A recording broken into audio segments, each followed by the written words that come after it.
Hello, my fellow dreamers of the wild heart and seekers of forbidden truths. Have you ever felt the crushing weight of a promise broken, the searing pain of a love denied, not by choice, but by betrayal? Have you ever wondered what happens when the very ground beneath your feet, the destiny you were born into, suddenly shatters, leaving you adrift in a world that wants you gone? If your soul hungers for tales of raw emotion, of fierce resilience, of love that burns brighter in the deepest shadows, then you are in the right place. Welcome, truly welcome, to Wolf Vale Tales. Here, under the ancient moon and whispered secrets of the forest, we delve into stories that don't just entertain, they consume. They pull you into worlds where fate is a cruel mistress, but the heart, wild and untamed, finds its own path. Tonight, we unravel a saga that begins with the most devastating of rejections and blossoms into the most dangerous of alliances. A story where a gentle spirit is pushed to the brink, only to discover a power and a love she never knew possible. Prepare yourselves, for the journey you are about to embark on is one of profound heartbreak, thrilling adventure, and a passion so intense it defies every law of their world. Settle in, my friends. Let the world outside fade, for within these whispers, a new legend is about to unfold, and Lyra Vespera's story, it will claim your very soul. Chapter 1. You know that feeling, don't you? That gut-wrenching certainty that your life, the one you've carefully built, is about to be ripped apart. That the ground beneath your feet, once solid and familiar, is about to crack open and swallow everything you hold dear. Lyra Vespera knew that feeling. It wasn't a sudden shock, no. It was a slow, creeping dread, a cold tendril of unease that had been winding itself around her heart for as long as she could remember. It was a constant hum, a low, mournful song beneath her skin, a melody of impending change that had played softly in the background of her life, a haunting prelude to the storm. I want you to close your eyes for a moment. Really picture this with me. A small, curious girl, Lyra, no older than 5 or 6, her knees tucked tight against her chest, listening intently. She's nestled by a crackling hearth in her grandmother's small, cozy cabin. The scent of burning cedar and dried herbs hung thick in the air, a comforting ancient aroma that always made her feel safe, even as it hinted at secrets whispered through generations. Before her sat Alara, her grandmother, a woman whose face was a beautiful tapestry of wrinkles, each line a story, each furrow a memory etched by time. Alara's eyes, like polished river stones, seemed to hold the wisdom of 1,000 moons, seeing far beyond the veil of the everyday. Alara wasn't just Lyra's grandmother. She was the Silverwood Pack's oldest seer, a guardian of forgotten truths, a whisperer of destinies no one else dared to speak aloud. And on that night, a night when the moon outside was just a sliver, a mere promise in the vast inky sky, Alara spoke. Her voice, usually soft and gentle, like the rustle of leaves in a summer breeze, took on a different quality. It deepened, resonated, as if the very ancestors, the spirits of the ancient wolves, were speaking through her. She wasn't just telling a story, she was unveiling one. She spoke of a prophecy, a forgotten one, woven into the very fabric of their world, a tale of a Luna of 2 worlds. She will bridge an impossible divide, Alara murmured, her gaze distant, fixed on something far beyond the flickering firelight, something only her seer's eyes could perceive. But only after enduring a great sundering of heart, a rejection so profound it will shatter her very essence before forging her anew. Little Lyra, with her bright, innocent eyes, didn't fully grasp the crushing weight of those words. Not then. How could she? She was just a child, dreaming of chasing butterflies through sun-dappled meadows and howling playfully at the rising moon. But something deep inside her, a nascent power she didn't yet understand, stirred. It was a strange, almost painful resonance, a hum that vibrated through her bones, leaving her with a sense of profound, aching familiarity. As if the prophecy wasn't just a story whispered from the distant past, but a memory waiting to unfold within her own future. A pre-written chapter she was destined to live. Even as a child, Lyra was different. You know that feeling, don't you? Of being just a little out of sync, a little too sensitive to the world around you. Lyra felt it constantly, a raw nerve exposed to the world. She saw the forest not just as a collection of trees and shadows, but as a living, breathing entity, its secrets whispering directly to her soul. She could feel the ancient pulse of the earth beneath her bare feet, the silent song of the moon in her very blood, a rhythm that was both comforting and overwhelming. And people, their emotions crashed over her like relentless, chaotic waves, a cacophony of joy, anger, fear, sorrow, all at once. It was a constant static, a buzzing in her mind that often left her exhausted and overwhelmed, making her retreat into the quiet solitude of the deep woods, where the ancient trees offered a silent, understanding embrace. Some called it sensitivity. Others, with a subtle, almost imperceptible shift in their eyes, whispered of something else, something more, something they couldn't quite name, but felt radiating from her, a quiet power that made them uneasy. There was a tension too, a subtle undercurrent within the Silverwood pack itself. Most saw her as the fated mate of Theron Eric, their future alpha, and thus their future Luna. They saw the promise, the tradition, the path laid out, but a few, the older, more traditional elders, would watch her with a mixture of awe and unease. Their gazes lingered on her, filled with a silent question, a hint of a power they didn't fully understand, or perhaps didn't entirely trust. It was a power that, even then, felt less like a gift and more like a heavy cloak she couldn't shed, a burden she didn't know how to carry. It set her apart, even as it marked her for greatness. Years passed.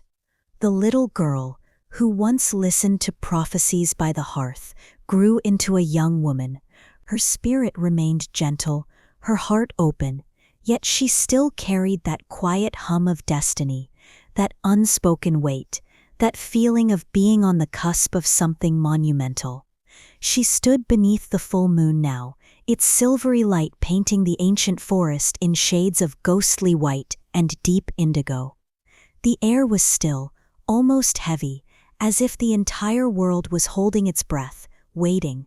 And Lyra felt it again, that inexplicable dread, stronger than ever before. It wasn't a distant echo now, but a rising crescendo, a chilling symphony of fate, a premonition of the storm gathering on her horizon, a storm that would tear her world apart, shatter every belief she held dear, and ultimately forge her into something entirely new. The unseen threads of fate, spun so long ago, were finally beginning to tighten, and she, Lyra Vespera, was about to be pulled into their relentless, inescapable weave. Chapter 2. The world was a blur of green and brown, a desperate, breathless kaleidoscope. Every single beat of Lyra Vespera's heart was a hammer against her ribs, a frantic drumbeat of terror and raw, agonizing pain. The air, thick with the scent of pine needles and the metallic tang of her own fear, felt like sandpaper in her burning lungs.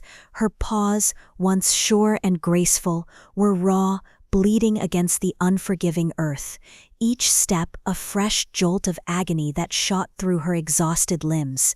She was running, you see, not towards something, but from everything. From a past that had just shattered into a million irreparable pieces. It was still so fresh, so vivid. the echo of his words ripping through the quiet forest like a hunter's cruel snare. I, Theron Eric, Alpha of the Silverwood Pack, reject you, Lyra Vespera, as my fated mate. The words. Oh, the words. They weren't just spoken, they were carved into her very soul, sharp as obsidian, colder than the deepest winter night. They vibrated in the air around her, a constant mocking hum that drowned out the rustle of leaves, the snap of twigs, even the frantic pounding of her own heart.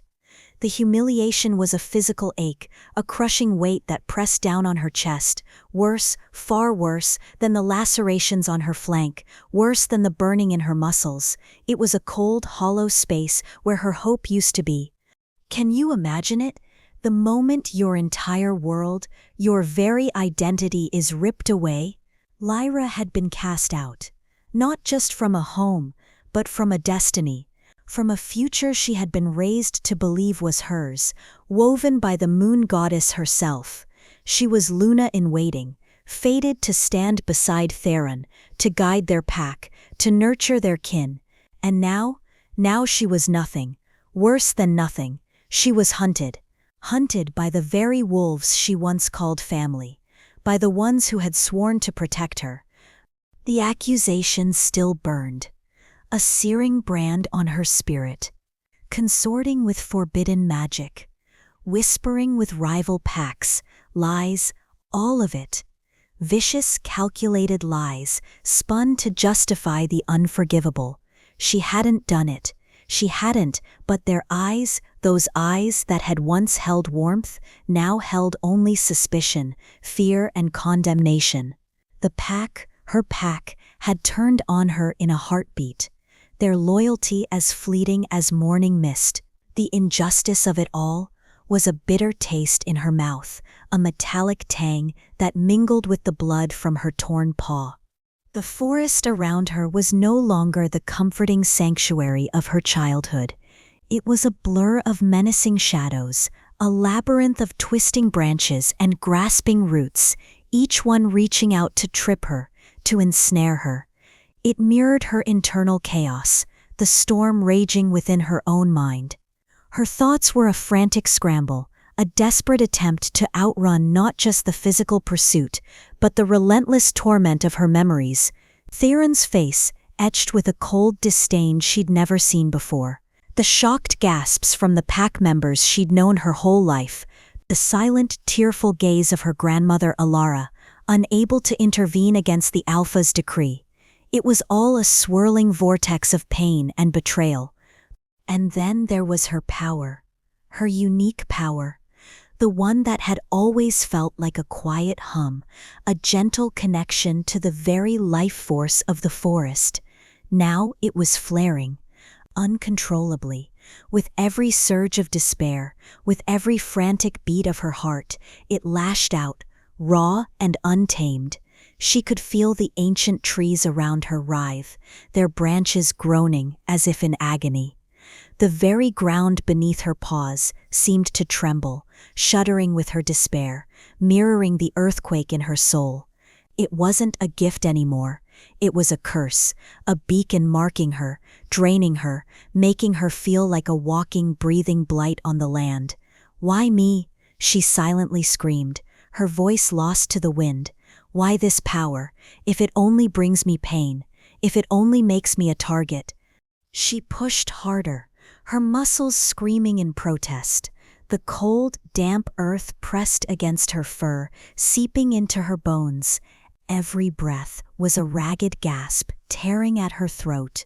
She could hear them now, closer, the familiar scent of her former pack, a scent that once meant safety and belonging, now reeked of pursuit and betrayal. The snapping of twigs, the rustle of leaves, the low guttural growls, each sound was a spike driven deeper into her already fractured spirit. They were closing in. She could feel their eyes on her, even through the dense undergrowth. The thrill of the hunt, the cold, calculated intent of those who had once called her sister. The injustice of it all was a constant, burning fire in her gut. She was innocent. She had lived her life by the pack's laws, honored the moon goddess, prepared for her role as Luna. And for what? To be cast aside like trash, her name dragged through the mud, her very existence deemed a threat. The humiliation was a suffocating blanket, stealing her breath, stealing her will. But beneath it, a tiny defiant spark flickered. A stubborn refusal to simply lie down and die. She stumbled, her front paw catching on a root, sending her tumbling down a small, rocky incline. A sharp cry escaped her throat, a mix of pain and frustration. She scrambled back to her feet, her body screaming in protest, but the sounds of her pursuers were even closer now. The air was colder here, denser, as if the very forest was holding its breath, waiting for her capture. The shadows stretched long and gnarled, twisting into menacing shapes, whispering fears into her mind. Every tree seemed to watch her, silent witnesses to her agonizing flight. Her unique power, that empathic link, was a torment. It picked up on their emotions, the alpha's cold fury, the hunter's grim determination, the underlying fear that they too might one day face such a fate. It was a chaotic symphony of hostile intent, amplifying her own terror, making her feel utterly exposed, utterly vulnerable. It was a power meant to connect, to heal, to understand. But now it was a conduit for pure, unadulterated pain. It made her feel like a walking curse, a magnet for suffering. She pushed on, driven by a primal instinct to survive, even when her mind screamed for release. The wind, once a gentle companion, now whipped through the trees, a mocking whisper, carrying the scent of her pursuers closer, closer. She could almost feel their hot breath on her flank, the snap of their jaws. The forest floor was a treacherous maze of fallen leaves, slick moss, and sharp stones. Each step was a gamble, each breath a prayer. Her heart ached with a profound, desolate sadness, not just for herself, but for the dream that had died. The dream of a fated mate, of a loving pack, of a life filled with purpose and belonging. It had all been snatched away in a single brutal moment. The betrayal was a gaping wound, festering with every desperate stride. She was an outcast, a pariah, stripped of everything she knew. The very foundation of her existence had crumbled, leaving her adrift in a terrifying, hostile wilderness. But even in this abyss of despair, a tiny ember of defiance glowed, a fierce, unyielding desire for triumph. She wouldn't let them win. She wouldn't let their lies define her. She would survive. She had to, for herself, for the memory of her grandmother's prophetic words, for the faint, lingering hope that there was something more, something beyond this crushing darkness. The sounds of the hunt grew louder, a relentless chorus of snarls and heavy paws. She was running on fumes, her body trembling, her vision blurring. The forest, once her solace, now felt like a tomb closing in around her. Every muscle screamed, every nerve ending flared with pain. She was a raw, exposed nerve, fleeing from a nightmare that had become her reality. But with every desperate, agonizing step, a quiet vow formed in her shattered heart. I will not break, I will not fall. You feel that tremor, don't you? That raw, untamed emotion? That's the heart of every tale on Wolfvale. Tales, that desperate fight for survival, that burning desire for justice, that flicker of hope in the darkest night. Subscribe now and let us draw you deeper into worlds where love fights for survival and destiny howls under the moon. Because Lyra's journey has only just begun, and the depths of werewolf romance are far more profound than you can imagine. Chapter 3. The air changed. Just like that. One breath. It was the familiar, biting cold of the Silverwood forest. the scent of pine and damp earth that had always been home. The next, it was something else entirely. A subtle shift, like stepping from sunlight into shadow, even though the trees still loomed overhead. The very atmosphere thickened, grew heavy, carrying a scent Lyra had only ever heard whispered in hushed, fearful tones, the metallic tang of ancient stone, the dry, electric scent of magic long dormant, and something else, something cold and predatory, like the breath of a beast that had slumbered for centuries. She had stumbled across the invisible boundary. She knew it in her bones, in the sudden, frantic beat of her heart that had nothing to do with her desperate flight. This was it, the forbidden territory, the lands of the Blood Moon Coven, a place whispered about in fearful legends, a place where no wolf dared to tread. They said it was haunted, not by ghosts, but by creatures of the night far older, far more dangerous than any spirit. Vampires. The word was a shiver down her spine, a primal fear ingrained in every fiber of her being since puphood. But behind her, the relentless, guttural snarls of her former pack were growing louder. They were hesitant, she could sense it. Their primal fear of this cursed land warred with their alpha's command, with their thirst for her capture.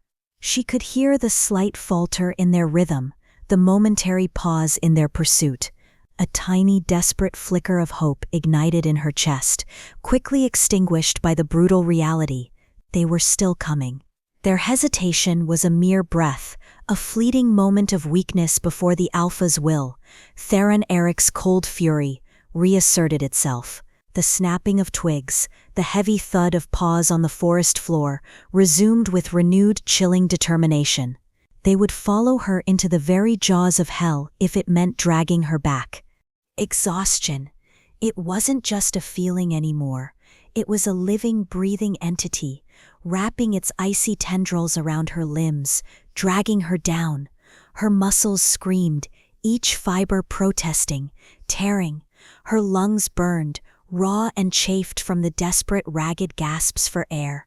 Her paws, shredded and bleeding, sent searing jolts of pain up her legs with every single step. She was running on pure adrenaline, on a desperate primal will to survive, but even that was fading, dissolving into a bone-deep weariness that threatened to claim her utterly. She could feel her wolf form, the strong, agile body that had carried her so far, beginning to waver, to thin at the edges. The strength that had been her birthright, her comfort, was abandoning her. And then she stumbled. Not a graceful fall, but a pathetic, desperate collapse. Her front legs buckled first, unable to hold her weight, sending her tumbling forward. Her chin scraped against the rough earth, a fresh sting of pain, and then her entire body followed, collapsing in a heap of shivering fur and aching bones. She lay there for a moment, gasping, unable to move, the world spinning around her, the cold, damp earth pressed against her, seeping into her fur, chilling her to the core. It smelled of decay, of ancient roots, of things long buried. She had fallen near an ancient, gnarled tree. Its branches, twisted and skeletal, clawed at the bruised twilight sky, like the grasping fingers of a forgotten monster. Its bark was rough, covered in dark, weeping moss, and its roots, thick as a wolf's body, snaked across the forest floor, tripping hazards that had finally claimed her.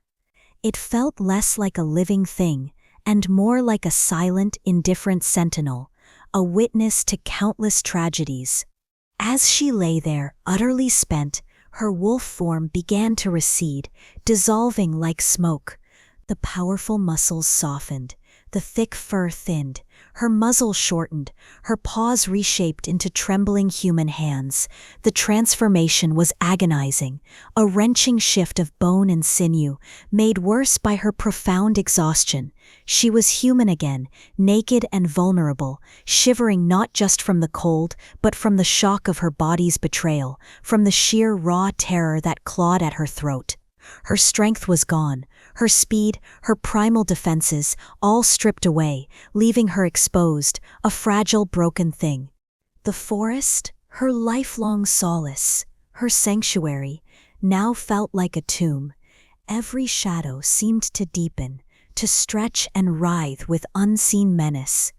The rustle of leaves, once a comforting lullaby, now sounded like the whisper of approaching doom. The silence, when the wind momentarily died, was oppressive, heavy, broken only by her own ragged, desperate breaths. She was trapped, buried alive in a world that had turned against her, a world that wanted her gone. And then she heard them again. Closer now, so close. The snarls, not the playful growls of her youth, not the warning snarls of a protective alpha, but the hungry, triumphant snarls of hunters closing in on their prey. She heard the distinct snap of a twig, too heavy to be an animal, too deliberate to be accidental, and then, the worst sound of all, the triumphant cries, low, guttural exultations, filled with a cruel satisfaction.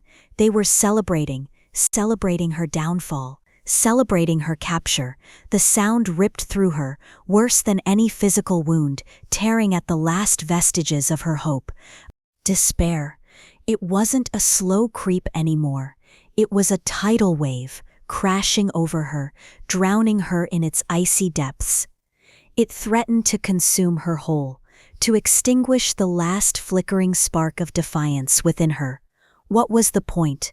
What was the use?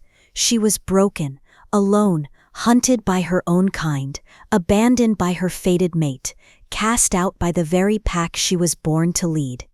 The moon goddess, her supposed protector, felt 1,000,000 miles away, her light obscured by the suffocating blanket of Lyra's misery. And her unique power, that empathic link to the very life force of the forest, that sensitivity to emotions that had always set her apart. It wasn't helping. No, it was doing the opposite. It was draining her. With every surge of despair, with every wave of terror, she felt her vital energy seeping away, like blood from an open wound. A coldness spread through her veins, a dimming of her inner light, leaving her hollow empty. The forest, which should have responded to her pain with comfort, seemed to draw from her, feeding on her anguish, leaving her vulnerable to the encroaching darkness. It was a cruel, twisted irony. The very thing that made her special, the very thing that was supposed to be her strength, was now accelerating her demise. It felt like a curse, a heavy anchor dragging her down into the abyss. She could hear their footsteps now, distinct, heavy. They were almost upon her. She squeezed her eyes shut, wishing for oblivion, for the darkness to simply swallow her whole. Death, she thought, might be a mercy compared to the humiliation of capture, the inevitable judgment, the cold, unforgiving eyes of Theron Eric.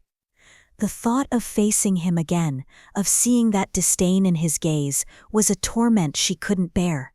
She was a Luna, meant to be revered, not rejected, a mate, meant to be cherished, not cast aside. The betrayal was a fresh, searing wound, and the thought of it being paraded for the pack to see, it was too much. Her mind raced, a frantic, desperate scramble for an escape that didn't exist. She was cornered, exposed, her body too weak to shift, too weak to fight. The cold ground seeped into her bones, chilling her to the marrow.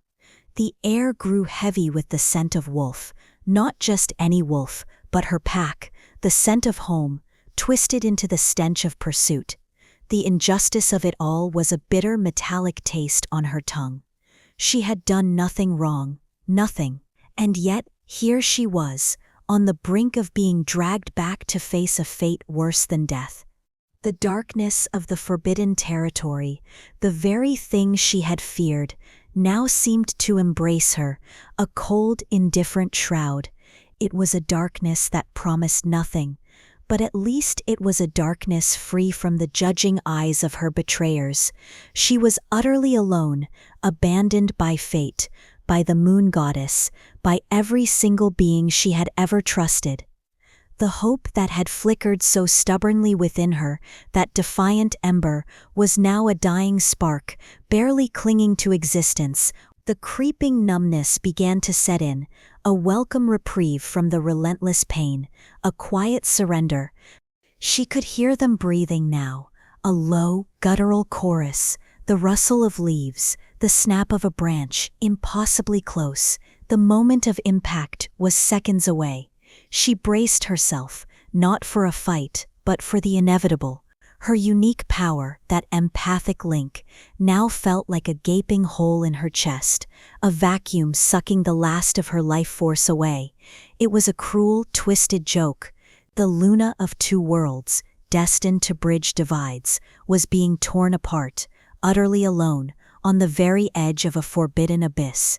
The darkness encroached, not just from the setting sun, but from within her own soul. This was it, the end. Or so she thought. Chapter 4. The silence stretched, taut and suffocating, for only a heartbeat.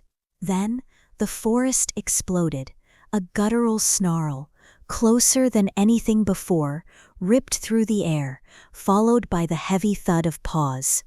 Lyra's breath hitched. She didn't need to open her eyes to know.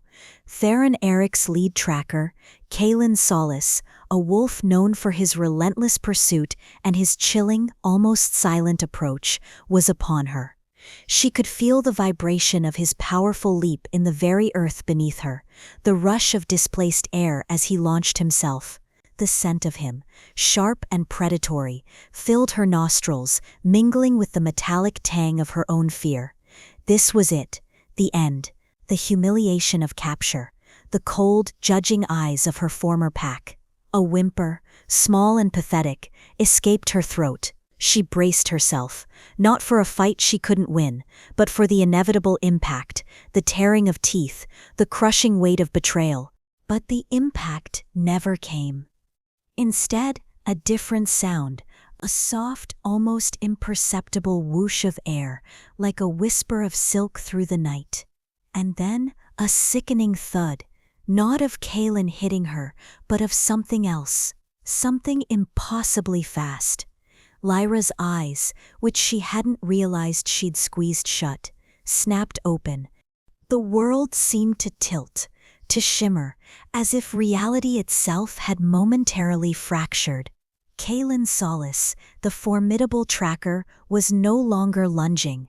He was airborne, not in a leap, but in a violent, uncontrolled arc, his body twisting midair before he slammed into a thick oak tree with a sickening crunch. He lay there, stunned, groaning, a crumpled heap of fur and muscle.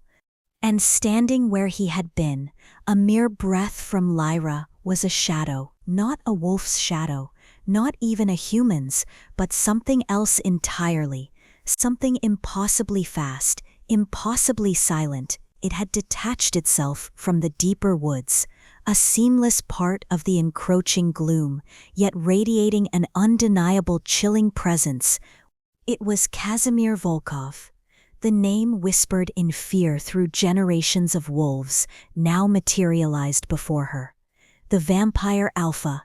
His eyes, oh the eyes, they were like ancient rubies in the gloom, catching the scarce moonlight and reflecting it back with a predatory, knowing gleam.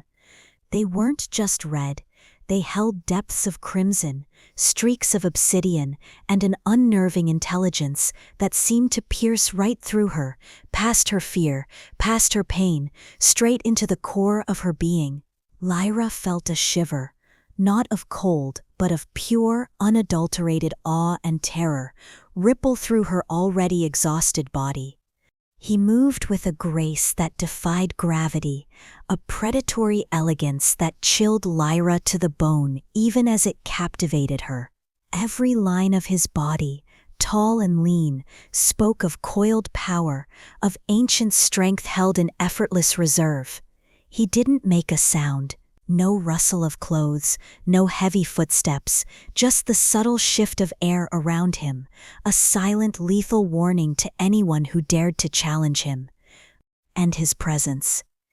It was a tangible force, a cold, oppressive weight that settled over the clearing, instantly making Lyra's pursuers falter. She could hear them, the other silverwood wolves, hidden just beyond the tree line, their snarls dying in their throats, replaced by ragged gasps and a sudden profound silence, their primal fear of vampires, a fear ingrained in their very bloodlines, overriding their alpha's command, overriding their thirst for her capture. They didn't dare move, they didn't dare breathe, they were frozen, caught between their orders and an instinctual terror that screamed at them to flee. Casimir didn't attack them, he didn't need to. He simply was, a silent, lethal warning emanating from him like an invisible shield. His gaze, those ancient ruby eyes, swept over the frozen wolves, a silent challenge, a clear declaration of territory. And then, slowly, deliberately, his attention shifted. He turned his head, his movement fluid, almost unnerving, and his gaze settled on Lyra. And that's when she felt it. A strange pull, a dangerous awareness that cut through her pain, through her exhaustion, through the lingering fear of her pack. It wasn't the warm, comforting pull of a fated mate. No, this was something darker, sharper, more akin to the irresistible, terrifying draw of a black hole. It was a connection that bypassed her mind, slamming directly into her soul, sparking a dangerous, undeniable attraction that warred with every fiber of her being. Her ingrained fear of vampires, her lifetime of warnings against them, screamed at her to recoil, to flee. But her body, her very essence, leaned into him, drawn by an invisible thread. His scent reached her then, not the earthy musk of a wolf, nor the clean scent of pine. This was something ancient, something cold and sharp, like frost on iron, mingled with a subtle, intoxicating sweetness she couldn't quite place. It was the scent of power, of untold centuries, of a predator refined. It was terrifying, and yet it was compelling. He took a single step towards her, just one, and the world seemed to hold its breath. Lyra, still sprawled on the ground, felt a fresh wave of vulnerability wash over her. She was naked, exposed, shivering, her unique power, that empathic link, which had been draining her, now flared in a different way. It picked up on his presence, not as a chaotic static, but as a singular, immense force, a deep, silent hum of power that dwarfed anything she had ever felt from a wolf, even an alpha. It was overwhelming, yet strangely structured, controlled, unlike her own wild, untamed bursts. Then he spoke. His voice. It wasn't loud, not at all. It was a low, resonant rumble, like distant thunder, or the deep vibration of ancient stone. It was laced with an unnerving calm, a quiet authority that brooked no argument. It flowed over her, through her, a sound that seemed to bypass her ears and settle directly in her bones. And in that voice, she heard something else, something that made the hairs on her arms stand on end. An ancient knowing. "You are on my land, little wolf," he said. His words slow, deliberate, each one weighted with centuries of authority. He didn't offer comfort. There was no warmth, no sympathy in his tone. Only a chilling proposition, a statement of fact that cut through her pain and fear with surgical precision. "What do you seek, or what do you flee, little wolf?" The words, though seemingly dismissive, held a strange intimacy, as if he saw her not just as a trespasser, but as something specific, something he had perhaps been expecting. He seemed to know exactly who she was and why she was here. Not just a rejected Luna, but Lyra Vespera, the girl from the prophecy, the girl with the strange wild power. How could he know? The question screamed in her mind, but her throat was too tight, too dry to voice it. Her heart hammered against her ribs, a frantic bird trapped in a cage. Fear, raw and primal, warred with a burgeoning, dangerous curiosity. She was terrified of him, of what he was, of what he represented. Everything she had ever been taught about vampires screamed danger, monster, death, but he had saved her from her own kind, from the very wolves who had sworn to protect her. The irony was a bitter, confusing taste. She tried to push herself up, to regain some semblance of dignity, but her limbs trembled, refusing to obey. The cold, damp earth clung to her, a cruel reminder of her vulnerability. Her gaze, despite her fear, remained fixed on his. Those ruby eyes, they held no malice, not yet, but they held an intensity that promised a depth of purpose she couldn't fathom. He was assessing her, weighing her, dissecting her very essence with a gaze that felt ancient and all-knowing. The air crackled with unspoken tension. The silverwood wolves, still frozen at the edge of the clearing, were a silent, terrified audience. They watched, unable to intervene, unable to look away from the tableau, their rejected Luna, naked and broken, at the mercy of the vampire Alpha. The power dynamic had shifted, irrevocably. Lyra, once a symbol of their future, was now a pawn in a game she didn't understand, caught between two warring worlds. His question hung in the air, a challenge, an invitation, a threat. What do you seek, or what do you flee? It demanded an answer, but Lyra had none that felt adequate. She sought survival. She fled betrayal, but those words felt too small, too insignificant in the face of his ancient, formidable presence. A tremor ran through her, a mix of lingering fear, profound exhaustion, and that dangerous, undeniable attraction that sparked between them. It was a connection that felt forbidden, wrong, yet utterly compelling. It was a spark of fire in the suffocating cold, a dangerous warmth that promised both salvation and utter destruction. She was a wolf, he was a vampire. Their very natures were antithetical. Yet here they stood, bound by a moment of unexpected intervention, by a shared secret, by a destiny she was only just beginning to comprehend. The shadows of the Blood Moon Coven had claimed her, not in violence, but in a chilling, profound silence. And Lyra Vespera, rejected by her mate, now found herself at the mercy of a vampire Alpha, whose intentions were as dark and mysterious as the night itself. The game had changed, and she was utterly terrifyingly alone in it. Chapter 5. The world for Lyra had just fractured. One moment, she was bracing for the teeth of her former pack, for the humiliating end to her desperate flight. The next, a shadow, impossibly swift, impossibly silent, had intervened. The air still hummed with the aftershock of Casimir Volkov's presence, a cold, ancient power that had frozen her pursuers in their tracks. She lay there, naked and vulnerable, her heart a frantic drum against her ribs, staring up at the vampire Alpha. His ruby eyes, ancient and knowing, were fixed on her, dissecting her, seeing past the broken wolf, past the rejected Luna, into something deeper, something she herself barely understood. His question, low and resonant, still echoed in the sudden, eerie silence of the clearing. "You are on my land, little wolf. What do you seek, or what do you flee?" Lyra tried to answer. Her lips parted, a dry, desperate gasp escaping instead of words. Her throat was constricted, raw from exertion and fear.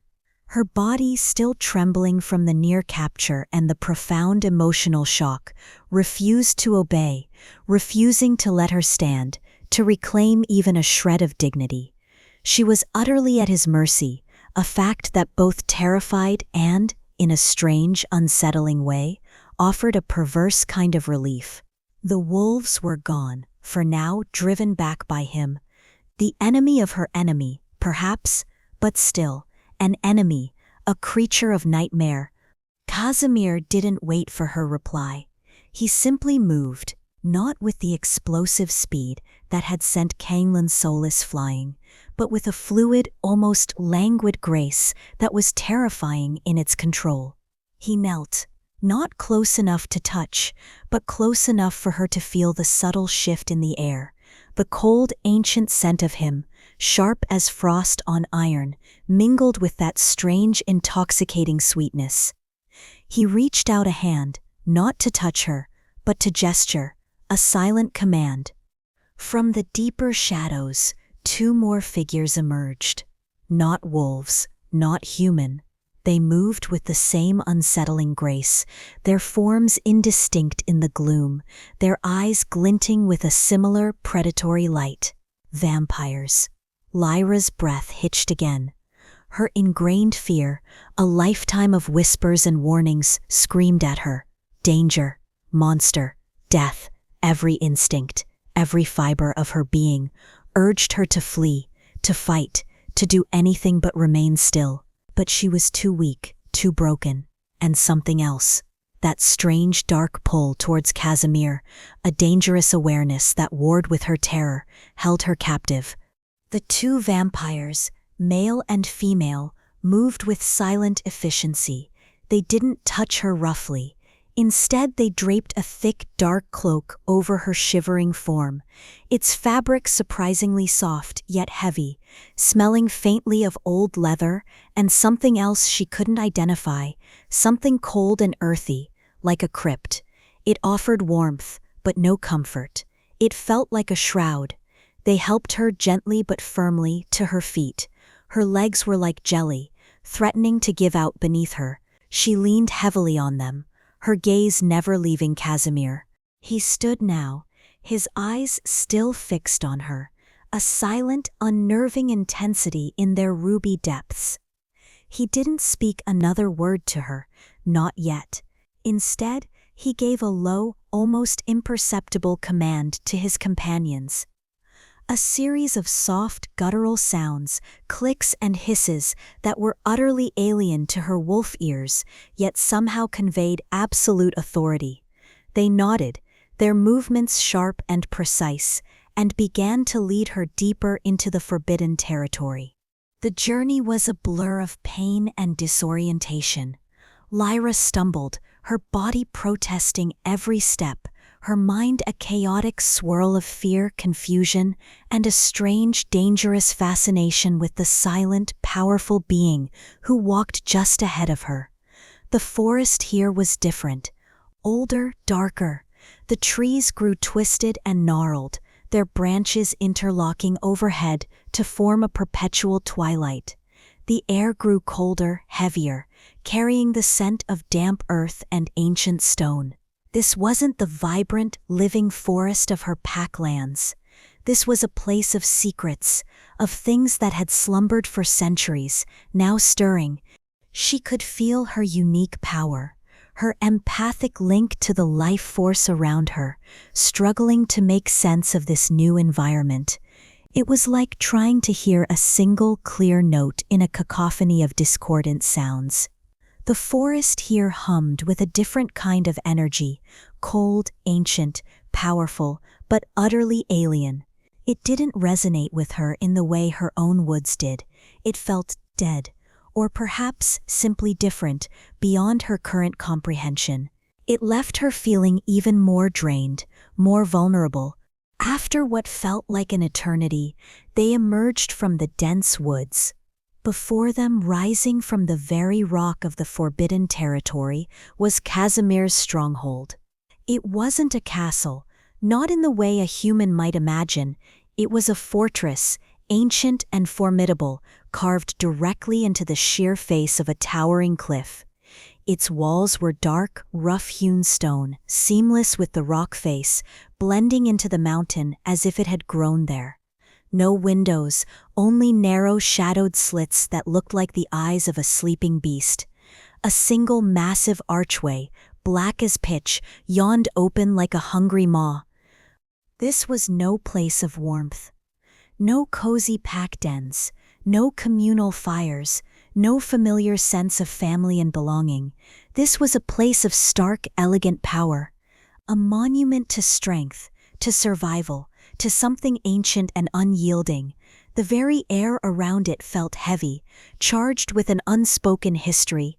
Lyra shivered again, a deep, bone-chilling cold that had nothing to do with the temperature. This was a prison, she thought, a gilded cage perhaps, but a cage nonetheless. They led her through the massive archway. The interior was even more imposing. High vaulted ceilings disappeared into shadows, supported by immense stone pillars. The floor was polished, dark stone, reflecting the dim, flickering light of torches set in iron sconces along the walls.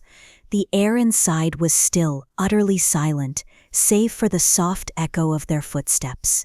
It smelled of dust, of cold stone, of something metallic and faintly sweet, the scent of vampires.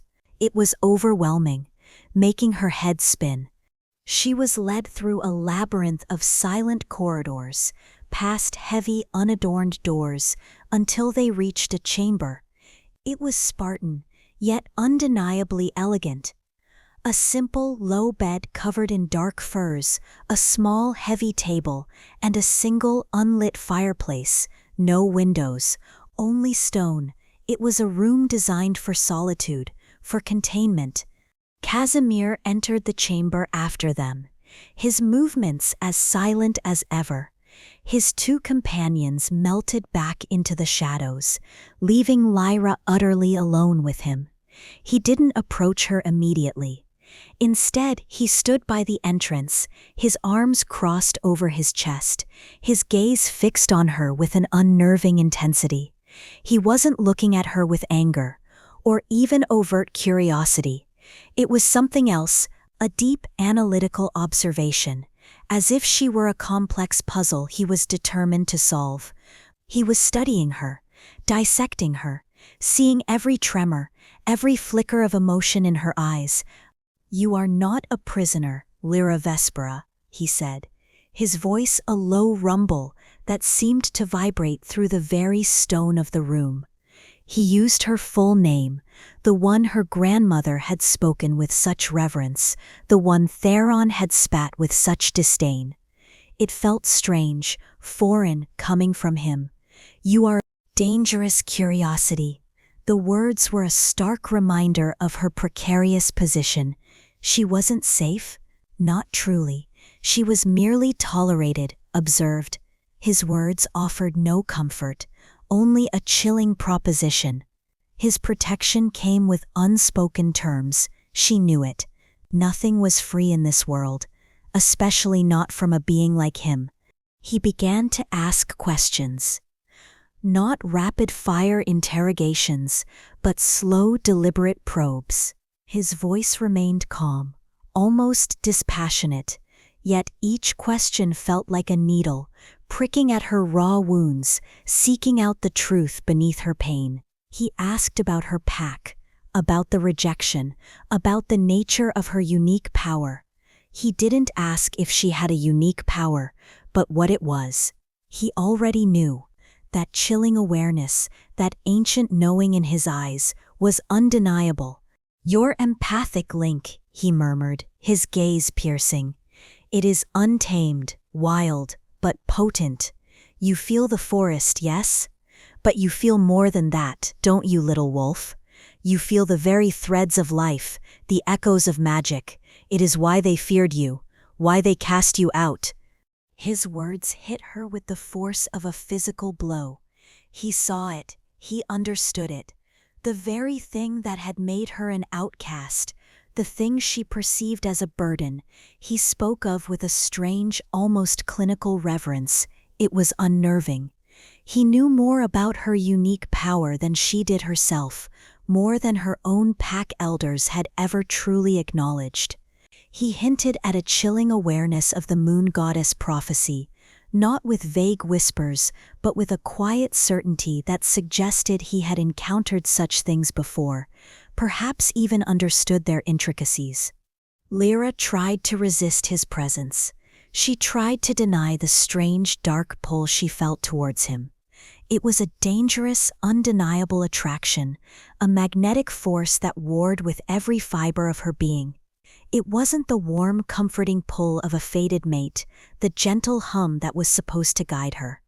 No, this was something darker, sharper, more akin to the irresistible, terrifying draw of a black hole. It was a connection that bypassed her mind, slamming directly into her soul, sparking a dangerous, undeniable attraction that warred with every ingrained fear of vampires, every lifetime of warnings against them. Her wolf instincts screamed danger, monster, death, but her body, her very essence, leaned into him, drawn by an invisible, forbidden thread. She wanted to hate him, to fear him, to recoil from him. He was a vampire, a creature of the night, the antithesis of everything her wolf nature stood for. But he had saved her, from her own kind, from the very wolves who had sworn to protect her. The irony was a bitter, confusing taste, a constant battle within her mind.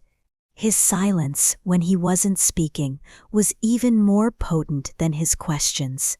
He would simply watch her, his ruby eyes unblinking, unreadable. It was a silence that demanded answers, that probed her defenses without a single word. It made her feel utterly exposed, as if he could see every raw nerve, every fractured piece of her soul. Lyra was torn between her desperate need for safety, for a moment of respite from the relentless hunt, and her ingrained primal fear of the creatures of the night.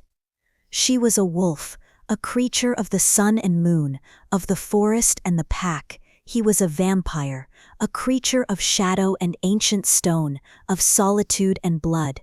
Their very natures were antithetical, yet here she was in his formidable stronghold, a guest, a curiosity, a pawn in a game she didn't understand. His terms for sanctuary were veiled, his motives unclear. He offered protection, yes, but for what price? What did he want from her? Was it her unique power? Was it her connection to the moon goddess prophecy? Or was it something far more sinister, something she couldn't even begin to comprehend? The questions swirled in her mind, a chaotic storm of fear and uncertainty. The air in the chamber grew heavy with unspoken tension. Lyra shivered, her body still aching, her soul bruised and raw. She was in a dangerous sanctuary, a place of stark power and chilling mystery, and the vampire alpha, Casimir Volkov, was watching her, his ancient eyes holding secrets that promised to unravel her very understanding of the world. The precariousness of her situation was a constant, gnawing fear, yet the dangerous allure of him, of his power, of his unsettling knowledge, was an undeniable force, pulling her deeper into his shadowed world. She was rejected by her mate, claimed by a vampire, and the true meaning of that claim was only just beginning to unfold. Chapter 6. The days that followed blurred into a strange, unsettling rhythm. Lyra found herself in a quiet chamber within Casimir's formidable stronghold, a place of stark stone and echoing silence. The vampire's companions, those silent, watchful figures, brought her sustenance, dark, rich broths and surprisingly sweet fruits, but they rarely spoke. Their movements were fluid, almost spectral, their eyes holding that same ancient, unreadable quality as their alphas. She was treated not with cruelty, but with a chilling detachment, like a rare specimen under observation. Her body, battered and bruised from the brutal flight, slowly began to knit itself back together, under this strange, cold care. The deep lacerations on her flank, the raw tenderness of her paws, the aching exhaustion that had permeated every cell, all of it gradually receded. But as the physical pain began to dull, the emotional agony, the raw wounds of her past, surged to the forefront, demanding her full, agonizing attention. The enforced quiet of her new surroundings, the heavy, almost suffocating silence of the vampire fortress, became a cruel mirror, reflecting back every shattered piece of her life. There was no escape here, no frantic flight to distract her, only stillness, and in that stillness, the memories came, unbidden, relentless, tearing at the fragile edges of her sanity. She would lie on the dark furs of the bed, staring up at the vaulted stone ceiling, and the whispers would begin. Not the moon goddess prophecy, not yet, but the whispers of her own childhood, the echoes of a life that felt 1,000 years away. She saw herself, a gangly, eager pup, chasing Theron Eric through the sun-dappled glades of the Silverwood forest. He was always so strong, even then, so confident, his laughter ringing through the trees. And she, Lyra, always just a step behind, her heart swelling with an almost unbearable adoration. The promise of their fated bond had been woven into the very fabric of their lives, a golden thread stretching from their earliest days. Everyone knew, everyone expected it. They were meant to be. The moon goddess had decreed it. She remembered the hushed conversations among the pack elders, the knowing smiles from the older Lunas, the respectful nods from the warriors. Lyra Vespera, the future Luna of the Silverwood pack, Theron Eric's fated mate. It wasn't just a title, it was her destiny, her purpose, her entire world. She had embraced it, cherished it, prepared for it with every fiber of her being. She had studied the pack's history, learned the ancient healing arts, practiced the delicate balance of diplomacy, all to be worthy of the role, to be worthy of him. And then the betrayal. It wasn't a sudden, impulsive act. No, that was the most agonizing part. It was orchestrated, calculated, a cold, deliberate move that had been planned meticulously behind her back. The memory of the rejection ceremony flashed before her eyes, a searing, vivid tableau of public humiliation. The entire pack gathered, their faces a sea of expectant smiles, their eyes shining with pride for their alpha heir, for their future Luna. The air had been thick with anticipation, with celebration, and then Theron, his eyes cold, devoid of any warmth, any recognition, had spoken those words, words that had ripped her soul in two. She remembered the shock, the disbelief. Her mind had reeled, unable to comprehend. This isn't real, this can't be happening, but it was, and the faces around her, once filled with joy, had contorted into expressions of confusion, then pity. Then it wasn't just Theron. She saw his mother, Alpha Kaelin, standing beside him, her face a mask of triumph, her eyes glittering with a cold satisfaction that sent a fresh wave of nausea through Lyra. Kaelin Solace, the Alpha's mother, a woman known for her sharp mind and ruthless ambition. Lyra had always tried to earn her respect, to prove herself worthy, but Kaelin had always held a subtle disdain for Lyra's gentle nature, for her quiet power. Now Lyra understood. This wasn't about her worthiness, it was about power. The rejection, she realized now, was a calculated move, perhaps to secure a more politically advantageous alliance with a rival pack, one with more territory, more warriors, more influence, or perhaps, and this thought was a chilling whisper that echoed the prophecy, it was to consolidate power by eliminating a Luna, whose unique, unpredictable power they feared. Her empathic link, her ability to feel the very pulse of the forest, to sense the emotions of others with such intensity, it had always made some elders uneasy. They called it unnatural, a blight on the pure bloodline of the Silverwood pack. Those whispers, once dismissed as the ramblings of the old and superstitious, now echoed in her mind, fueling her self-doubt, twisting the knife in her already wounded soul. Had they always seen her as a threat? Had Theron, her fated mate, truly believed those lies? The image of her parents flashed before her eyes, a fresh wave of grief washing over her. Their faces, etched with heartbroken despair, as she was cast out, they had stood there helpless, unable to intervene. The Alpha's word was law. To defy it meant exile, meant death. They had loved her, she knew. She felt their love, even now, a distant, aching warmth. But their hands had been tied. Their power, their loyalty to the pack, had been pitted against their love for their daughter. And the pack had won. The memory was a constant, haunting presence, a reminder of the raw injustice, the profound helplessness. She had been abandoned, not just by her mate, but by the very system that was supposed to protect her. She would drift in and out of these tormented memories, her body weak, her mind a battlefield. Sometimes she would wake with a gasp, tears streaming down her face, the phantom pain of Theron's rejection still a fresh wound. And always, in those moments, she would feel it, a presence. Casimir Volkov.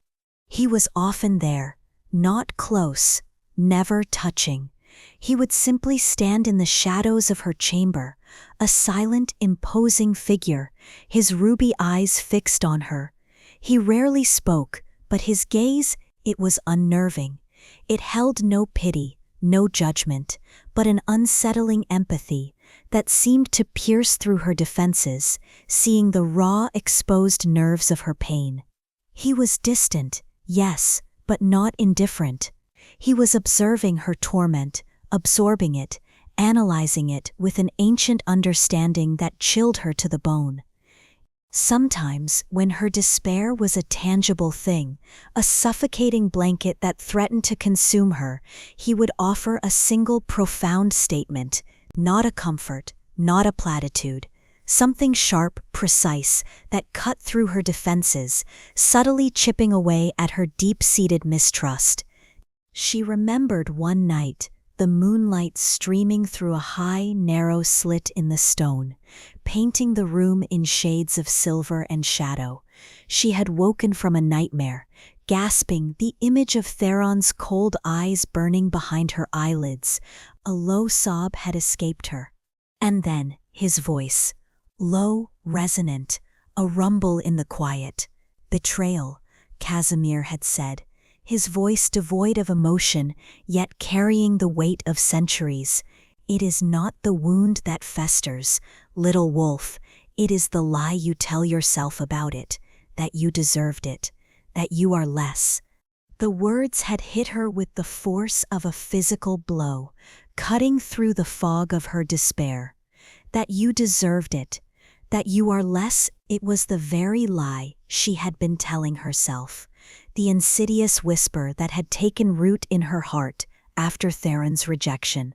She had felt unworthy, tente, broken beyond repair, and he, a creature of shadow and ancient secrets, had seen it, named it, and dismissed it with a single brutal truth. It was unsettling, it was infuriating, and it was liberating. Another time, she'd been staring at her hands, the human hands that felt so weak, so useless, so utterly unlike the powerful paws of her wolf. She'd been thinking of her unique power, that empathic link, the one her pack had called a blight. She had felt it flaring uncontrollably during her flight, draining her, making her feel like a walking curse. Casimir had moved then, a silent shift of air. He stood over her, his shadow falling across her. "Your power," he said, his voice a low, almost clinical assessment. It is not a curse. It is a mirror. It reflects the chaos around you. But a mirror can also reflect light. It can focus it. It can heal. Her head had snapped up, heal. She had never thought of it that way. Her pack had only ever seen its disruptive side, its overwhelming nature. They had feared it. But he, a vampire, saw something else. He saw potential. He saw purpose. It was a jarring contrast, a subtle shift in perspective that began to chip away at the deep-seated mistrust she held for him, for his kind. He wasn't a source of comfort, not in the traditional sense, but he was a source of truth, however stark, however unsettling. Lyra's struggle to reconcile her past with her present was a constant, exhausting battle. Every memory of her former life, of the pack she had loved, was now tainted by the bitterness of betrayal. She was a Luna without a pack, a fated mate without a mate.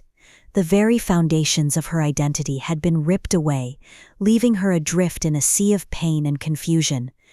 She would trace the patterns on the stone walls, lost in thought, her mind replaying the scenes, searching for a sign she had missed, a warning she had ignored.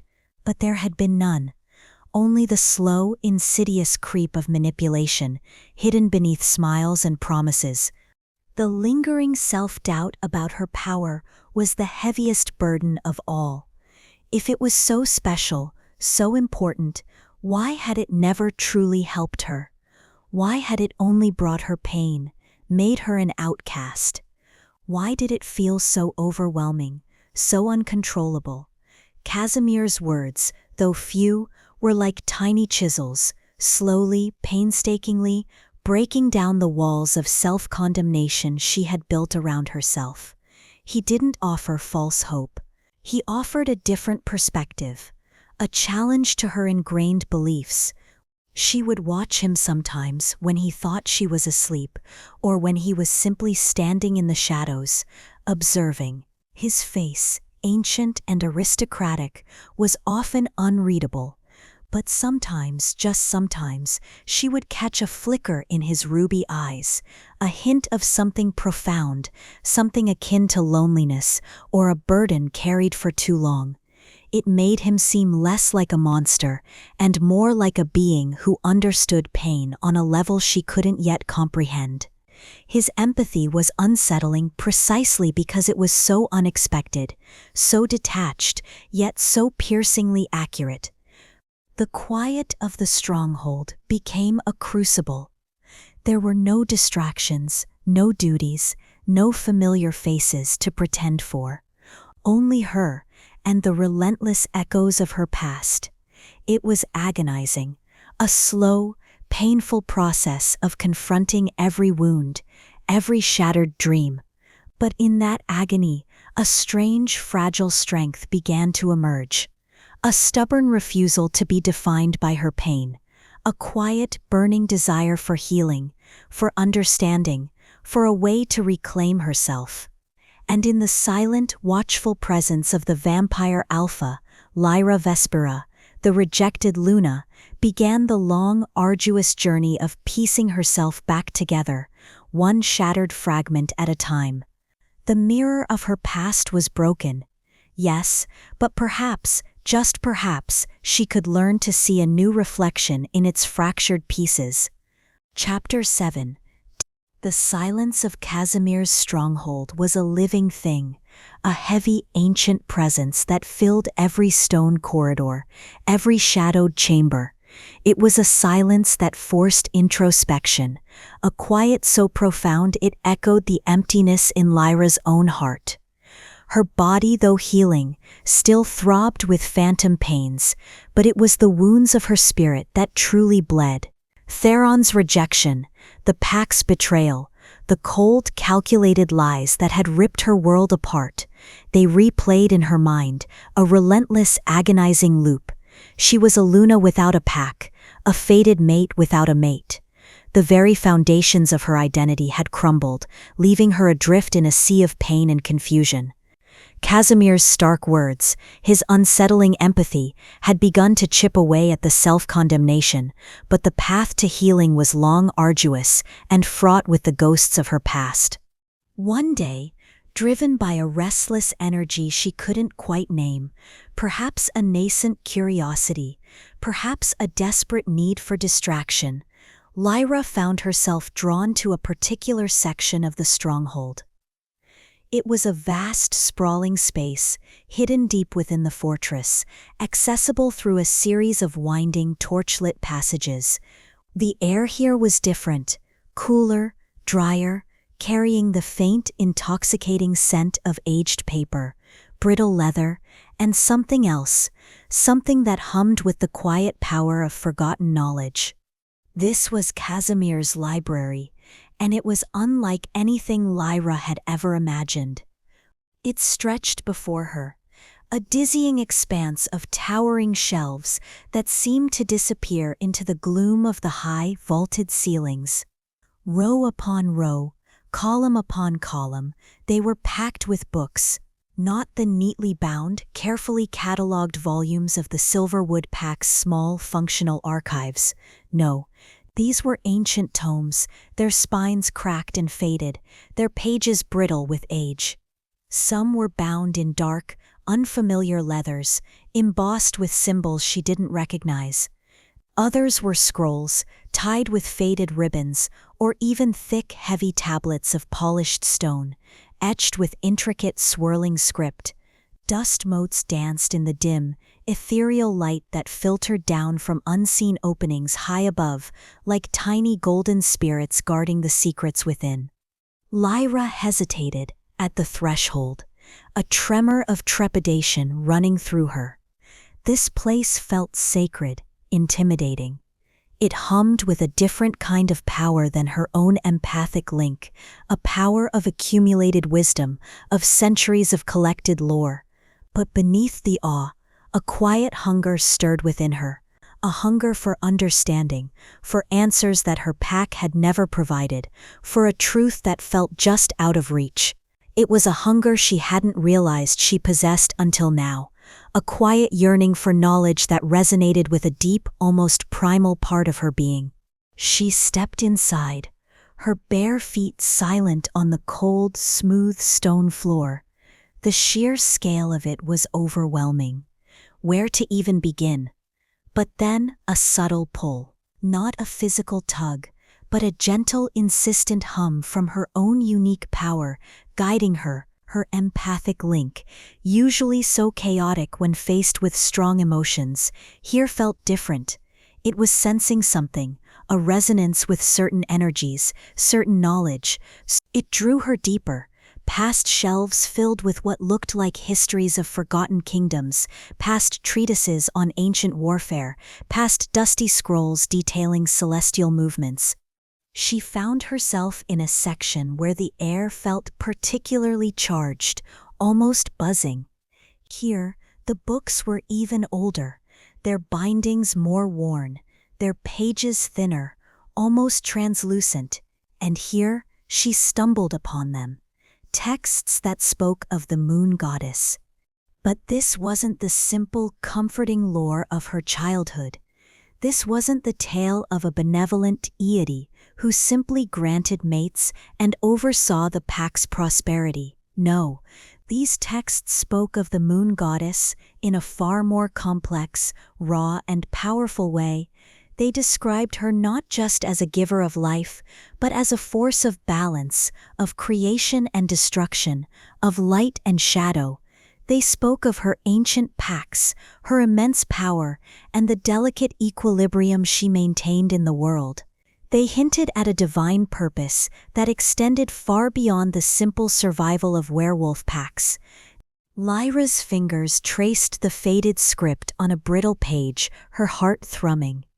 Some phrases, some symbols felt eerily familiar. They resonated with the faint, fragmented memory of her grandmother Alara's prophecy, the one about the Luna of Two Worlds and the great sundering of heart. The words in these ancient texts echoed Alara's pronouncements, but with greater detail, with a terrifying, beautiful clarity. They spoke of a time when the veil between worlds was thinner, when magic flowed more freely, when beings of immense power walked the earth. And they spoke of a destined one, a bridge, who would be born from an unexpected union or forged through an unimaginable trial to restore a balance that had been shattered. A cold dread settled in Lyra's stomach, mingling with a strange sense of vindication. Her pack's teachings, she realized with a sickening lurch, had been incomplete, perhaps deliberately so. They had presented a sanitized version of the moon goddess, a simplified narrative that fit their rigid traditions, their need for control. They had hidden the deeper, more dangerous truths, the ones that spoke of immense, uncontrollable power, of destinies that defied pack law. The gaps in her own knowledge, the control her pack exerted over information, now felt like a deliberate blindfold. They hadn't wanted her to know the full truth of her heritage, of her potential. They had wanted her to remain small, manageable, predictable. Her gaze drifted to an ancient map unrolled on a nearby table, its parchment yellowed and brittle. It depicted not just their known territories, but vast, uncharted lands, crisscrossed with glowing lines and symbols, and right at the heart of it, marked with an intricate, pulsating symbol, Lyra now recognized from the ancient texts, was the Blood Moon Coven territory. It wasn't merely forbidden, it was a nexus. The texts confirmed it. A nexus of ancient magic. A place where the veil between worlds was thin, where energies converged, where prophecies were not just spoken, but born and fulfilled. The very ground she stood on, the fortress that held her captive, was a focal point of immense raw power. The fear she had felt upon entering this territory, that primal dread, began to transform into a deeper sense of awe, of terrifying destiny. She wasn't just hiding in a vampire's lair, she was standing at the epicenter of something monumental, something that transcended her personal tragedy. Her presence here wasn't accidental, it was a subtle shift in the air, a cold, ancient hum, like the vibration of deep earth. Lyra didn't need to turn. Her empathic power, now more attuned to these subtle energies, picked up on his presence before she saw him. Casimir Volkov. He was simply there, a silent, imposing figure emerging from the shadows between the towering shelves, his ruby eyes fixed on her. He didn't announce himself. He never did. He simply materialized, a spectral guardian of his vast domain. His gaze swept over the text she was studying, then settled back on her, unreadable yet intensely knowing.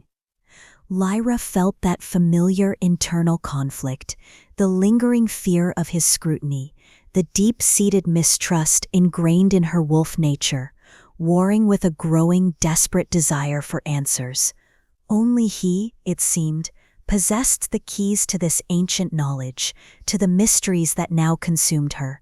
He moved closer, his footsteps utterly silent on the stone floor, until he stood beside her, his tall form casting a long shadow over the ancient map. He didn't offer comfort. No, comfort wasn't in his nature.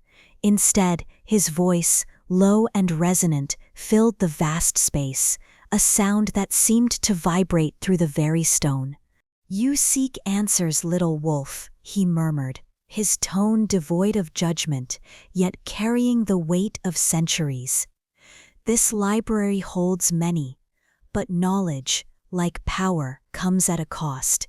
He began to speak, not with the flow of a storyteller, but with a stark, brutal honesty that was both chilling and profoundly compelling. He didn't tell a story, he offered fragments, glimpses into centuries of his own existence, of his coven's history. He spoke of his own burdens, the crushing weight of immortality, the endless cycle of loss he had witnessed, the profound loneliness that came with outliving generations, entire civilizations. His voice, ancient and weary, painted a picture of a being burdened by time itself, a sentinel guarding secrets too vast for mortal minds. He hinted at a past intertwined with the very prophecies Lyra was discovering. His family, his coven, he revealed, had been involved in these ancient conflicts for eons, long before the Silverwood Pack, long before most werewolf packs even existed. They weren't just vampires, they were guardians, keepers of balance, fighting a silent, endless war against forces that sought to corrupt the very fabric of magic, to sever the connection to the moon goddess. He was not just an alpha, he was a sentinel, a protector of ancient truths. Power, he stated, his gaze piercing, is not a gift easily given. It demands sacrifice, it can twist, it can corrupt, but it can also be wielded for balance, for preservation. He wasn't romanticizing it. He spoke of it with a detached, almost scientific understanding, born of countless experiences, countless battles. He spoke of the dangers of unchecked power, of the insidious ways it could turn even the noblest intentions to ash. Through his words, and through her own relentless delving into the ancient texts, Lyra's understanding of her curse began to shift, to transform into the dawning realization of a dormant gift. Her empathic link, she now understood, wasn't just about feeling emotions, it was about connecting to the essence of things, to the raw magic that permeated the world, to the very life force of the earth itself. It wasn't just about sensing, it was about mending what was broken, about restoring harmony. The prophecy about bridging divides, about a Luna of two worlds, suddenly made terrifying, exhilarating sense. Her power wasn't a flaw, it was the very key to fulfilling her destiny. The realization was a profound shock, a seismic shift in her understanding of herself. Her pack had feared this power because they couldn't control it, couldn't categorize it, couldn't fit it into their rigid order. It threatened their carefully constructed world. They had called it a blight because it defied their understanding, their limitations. But Casimir, this ancient vampire, saw its true potential. He saw the light within the chaos. And Lyra began to understand Casimir's interest in her. It wasn't casual. It wasn't simply about her being a trespasser. It was tied to something far grander, far more urgent. He needed her, not in a weak, dependent way, but as a crucial, irreplaceable piece of an ancient cosmic puzzle. The idea of a shared destiny began to solidify, not as a romantic fantasy, but as a heavy, undeniable truth. They were both burdened by prophecy, by ancient forces, by a responsibility that stretched back through time. His desperate need to avert an ancient threat, the rogue faction he hinted at, the one seeking to sever the moon goddess's connection, now became chillingly clear. He saw her as the key, the only one who could wield the power necessary to restore balance. Lyra looked at him, truly looked at him. In that vast, silent library, he wasn't just a dangerous alpha, a creature of nightmare. He was a being burdened by centuries of knowledge, by an unending fight, and by a silent, profound loneliness that resonated with a deep, aching part of her own soul. His eyes, though ancient and unreadable, held a flicker of something she recognized, the quiet weariness of a soul that had seen too much, endured too long. Their connection wasn't romantic yet, not in the way she had once understood it, but it was one of mutual understanding, of shared weight, of a profound unspoken recognition of burdens carried. A different kind of intimacy, forged in the crucible of ancient secrets and shared vulnerability. The atmosphere of the library, the ancient knowledge humming around them, the shared secrets whispered in the dim light, became a catalyst for this strange, unsettling bond. Lyra's world had expanded, terrifyingly, profoundly. Her identity was shifting, reforming around these new, overwhelming truths. The path ahead was dangerous, fraught with unknown enemies and unimaginable challenges. But for the first time since her brutal rejection, for the first time since she had been cast out into the wilderness, she felt a flicker of purpose, a strange dark hope, a hope guided by the enigmatic vampire Alpha, who saw not a curse but a gift. And Lyra Vespera, the rejected Luna, was about to step into a destiny far grander, far more terrifying than she could ever have imagined. Chapter 8. The air in Casimir's ancient stronghold, usually so still, so heavy with the scent of old stone and quiet power, began to change. It started subtly, a faint, almost imperceptible hum that vibrated through the very foundations of the fortress. Lyra felt it first, a deep, resonant thrumming that began in the soles of her feet and slowly, steadily ascended through her bones, settling in her chest. It wasn't the chaotic static of overwhelming human emotions she was used to, nor the raw, untamed flare of her own despair. No, this was different. This was pure, ancient, a living sound, a song without words that seemed to call to something deep within her, something primal and forgotten.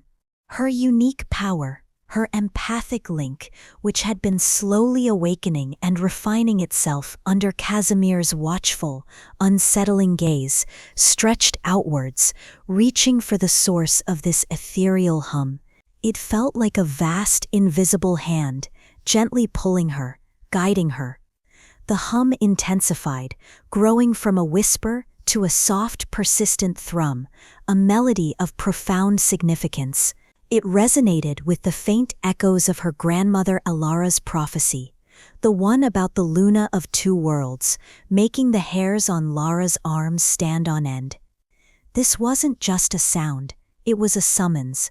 Casimir, ever the silent sentinel, appeared at the threshold of her chamber, his ruby eyes fixed not on her, but on something beyond, something only he could perceive in the subtle shifts of energy.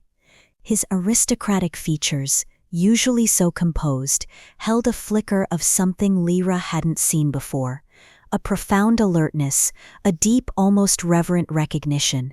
He felt it too, this ancient, powerful call. There was no need for words. Their eyes met for a fleeting moment, a silent understanding passing between them, a shared sense of urgency, of inevitability. This was it, the next step, the path to the answers Lyra so desperately craved, and perhaps the answers Casimir had been seeking for centuries. He simply turned, his movements fluid and silent, and began to walk. Lyra followed, drawn by the insistent hum, by the unspoken command in his posture. They moved deeper into the stronghold, descending into passages Lyra hadn't seen before. The air grew cooler, denser, carrying the scent of damp earth and raw, unworked stone. The flickering torchlight cast long, dancing shadows, making the ancient walls seem to breathe, to shift around them. The silence here was absolute, broken only by the soft, almost reverent echo of their footsteps. It felt as though they were walking into the very heart of the earth, into a place forgotten by time, a place where the veil between worlds was thin, where magic slumbered.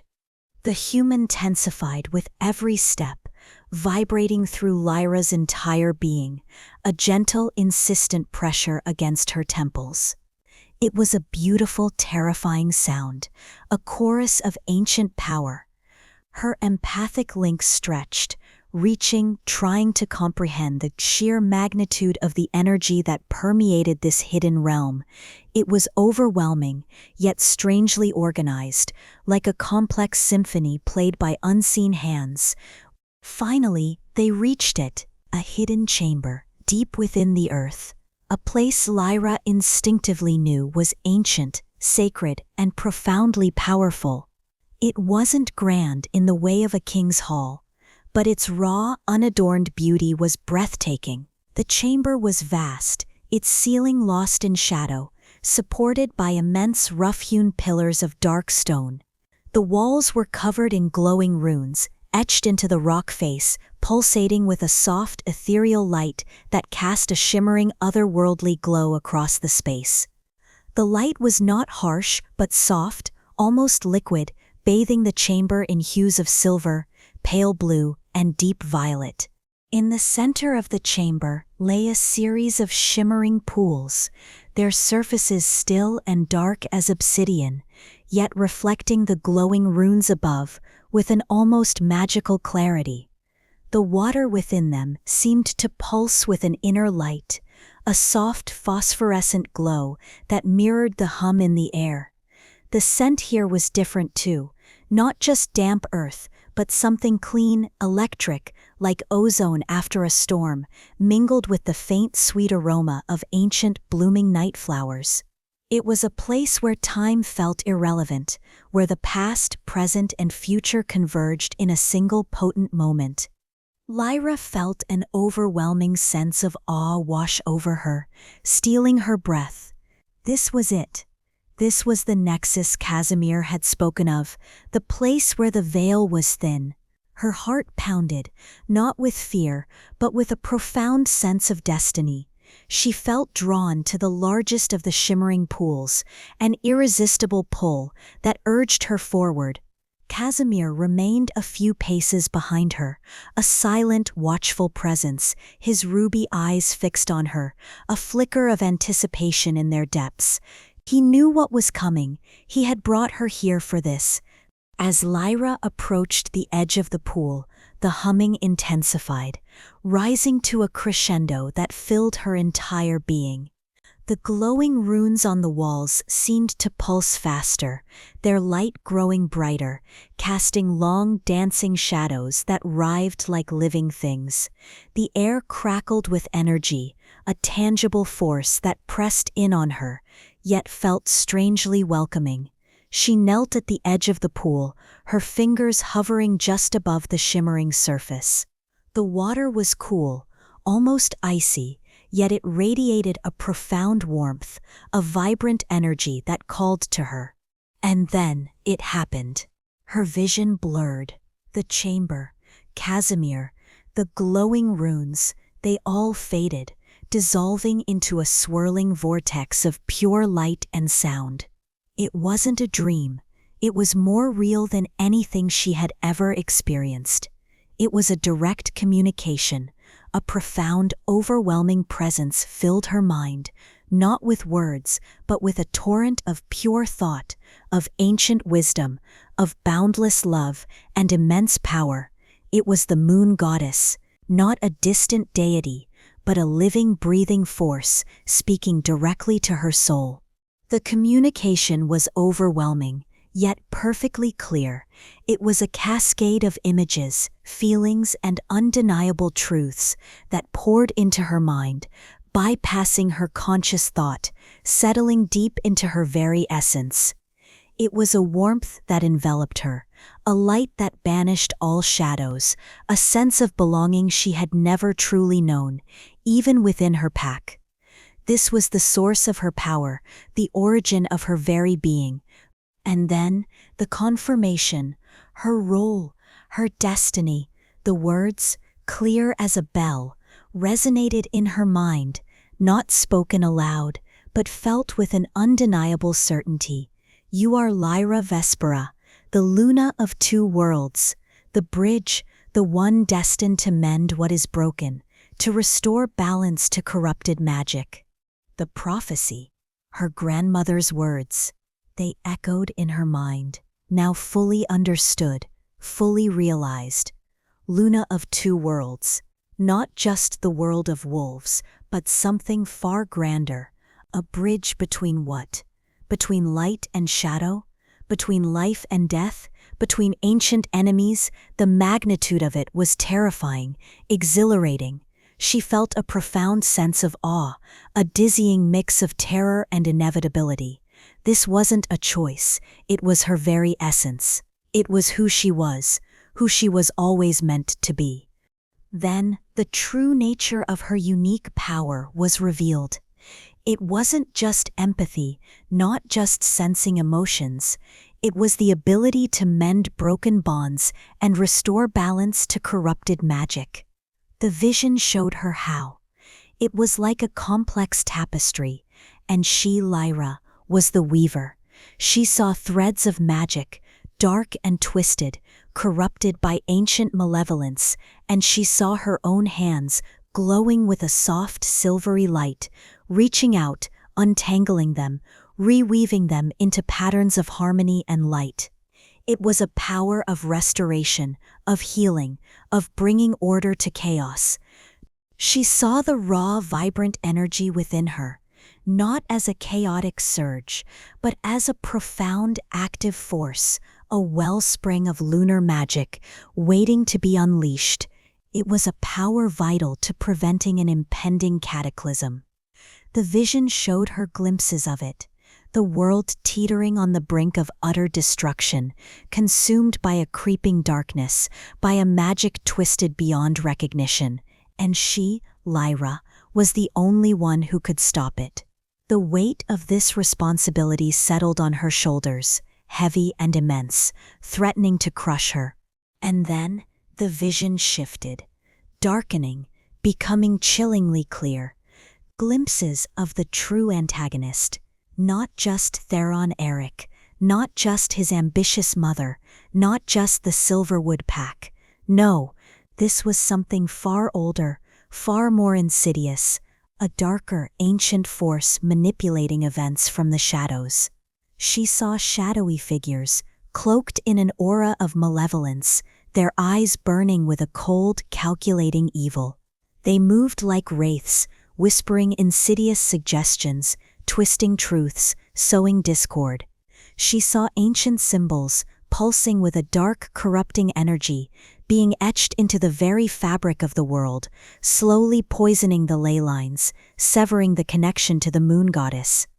The vision showed her the true face of the enemy, a rogue faction of ancient, power-hungry shifters, not just wolves, but perhaps other forgotten shapeshifters, led by a shadowy figure whose face remained obscured, but whose presence radiated an overwhelming sense of ancient malice. This was the force that had manipulated Theron, that had whispered lies into the ears of her pack elders, that had orchestrated her rejection, not just to remove her, but to destabilize the packs, to weaken the world, to pave the way for their own dark agenda. They sought to sever the connection to the moon goddess, to plunge the world into an eternal night, where their corrupted magic would reign supreme. Lyra was overwhelmed by the sheer magnitude of this revelation, by the terrifying clarity of her destiny. How could she, Lyra Vespera, a rejected wolf, a girl who had just been cast out by her own kind, bear such a monumental responsibility? Her past pain, her perceived weakness, her lingering self-doubt, screamed in protest against this immense divine calling. She was just Lyra, broken, alone. How could she possibly mend broken bonds on a cosmic scale when her own heart was still shattered? How could she restore balance to corrupted magic when her own power felt so wild, so untamed, so prone to draining her? The physical and mental strain of receiving such a powerful vision was immense. Her body trembled, sweat beaded on her forehead, and a sharp, piercing ache settled behind her eyes. It was like trying to contain a supernova within her own fragile mind. The sheer volume of information, the overwhelming emotions, the terrifying clarity of the future, it was almost too much to bear. She felt a profound weariness, a soul-deep exhaustion that went beyond physical fatigue. But beneath the terror, beneath the self-doubt, A tiny, resolute spark ignited, a fierce, unyielding determination. The moon goddess had chosen her, despite her rejection, despite her perceived flaws, despite the pain she carried. The prophecy wasn't a burden, it was a calling, and her power, the very thing that had made her an outcast, was the key. As the vision slowly faded, the shimmering pools and glowing runes of the oracle chamber swam back into focus. The ethereal hum began to recede, leaving behind a profound stillness, a sacred silence. Lyra knelt there trembling, her hands pressed to her temples, trying to process the enormity of what she had just experienced. She was no longer just Lyra, the rejected Luna. She was the Luna of two worlds, the bridge, the mender of broken bonds, destined to prevent a cataclysm. The weight of it was immense, terrifying, but for the first time she understood. Her place in the shifter world wasn't what she had been told. It was something far grander, far more terrifying, and far more vital. Her transformation had truly begun. Chapter 9. The vision faded. Not slowly, like a dream dissolving at dawn, but with a sudden, almost violent snap, leaving Lyra gasping, trembling on the cold stone floor of the ancient oracle chamber. The shimmering pools, the glowing runes, the very air itself seemed to settle back into a profound, heavy stillness. But the world, for Lyra, had been irrevocably altered. The moon goddess's voice, a torrent of pure thought and undeniable truth, still resonated in every fiber of her being, a sacred hum beneath her skin. Luna of two worlds, the bridge, the mender of broken bonds, the one to restore balance. The words were a brand on her soul, a terrifying, exhilarating mark of destiny. Her head throbbed, a dull, insistent ache behind her eyes, as if her mind had just contained a supernova. Her body trembled uncontrollably, a fine tremor that shook her from the tips of her fingers to the soles of her feet. Sweat beaded on her forehead, cold and clammy, despite the cool air of the chamber. The sheer magnitude of the revelation, the terrifying clarity of her purpose, the chilling glimpses of the ancient, shadowy evil, it was almost too much to bear. She felt a profound weariness, a soul-deep exhaustion that went beyond physical fatigue, a weight that threatened to crush her beneath its immense burden. She was just Lyra, broken, rejected, a wolf cast out by her own kind. How could she be the key to preventing a cataclysm? How could she mend broken bonds on a cosmic scale when her own heart was still shattered, bleeding from Theron's betrayal? The self-doubt, a venomous whisper she had carried since childhood, now roared in her mind, amplified by the overwhelming scale of the task laid before her. You are not strong enough. You are not worthy. You are just a rejected wolf, cursed with a power you can't control. The familiar, insidious lies threatened to consume her, to drag her back into the abyss of despair. A shadow fell over her, not menacing, but simply present. Casimir Volkov. He knelt beside her, his movements silent, fluid, his ruby eyes fixed on her face. There was no pity in his gaze, no overt sympathy, but a deep, ancient understanding that pierced through her turmoil. He had witnessed it, or at least a part of it. He had seen the raw power that had surged through the chamber, the ethereal light that had emanated from her, the profound connection she had forged with something far beyond their comprehension. He knew, he truly knew. His voice, when he spoke, was a low, resonant rumble, a sound that vibrated through the very stone of the chamber, yet somehow felt gentle, almost soothing against the chaos in her mind. "The oracle has spoken," he said, his words weighted with centuries of knowledge. "The prophecy is true, Lyra Vespera, every word." He reached out, not to touch her, but to gesture towards the glowing runes on the walls, towards the shimmering pools.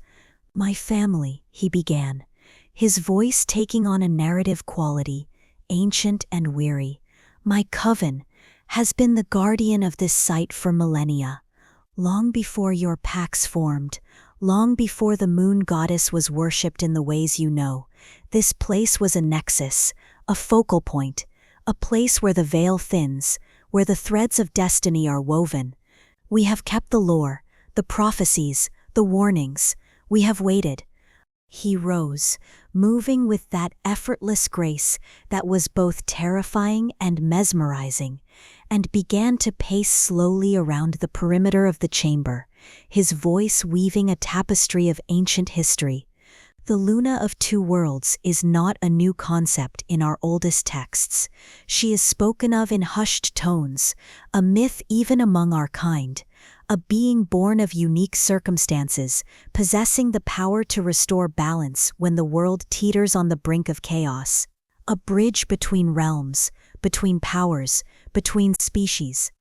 His gaze flickered to her, then back to the runes. "And the great sundering of heart, it is the forge, the crucible through which that power is awakened, purified. Your rejection, Lyra, was not an end, it was the beginning." His words, stark and brutal in their honesty, were a balm to her wounded spirit, a stark contrast to the rejection she had faced. Thoron's words had been designed to diminish, to break, to cast her aside as unworthy. Casimir's words, though devoid of conventional comfort, were designed to affirm, to reveal, to place her at the very center of a destiny she was only just beginning to grasp. He didn't sugarcoat the danger. No, he laid it bare, raw and unvarnished. "The true threat," he continued, his voice deepening, becoming grave, "is not merely a rival pack or a petty alpha's ambition.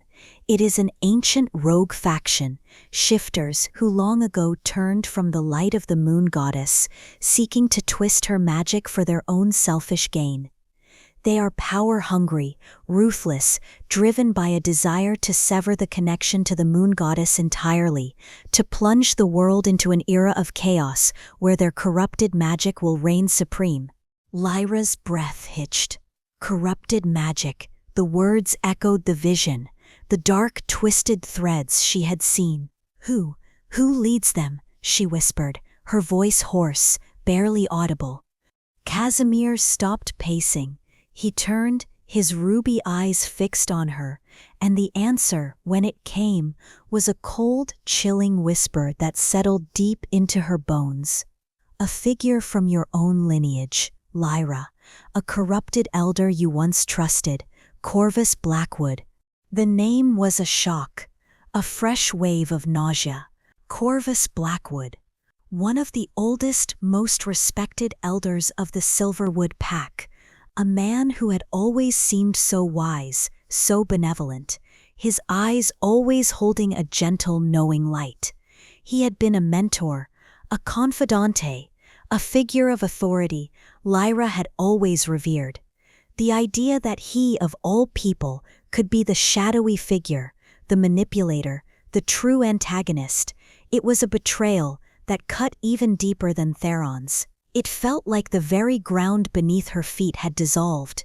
"He has been working in the shadows for decades, perhaps centuries," Casimir continued, his voice devoid of emotion, yet painting a picture of chilling malice.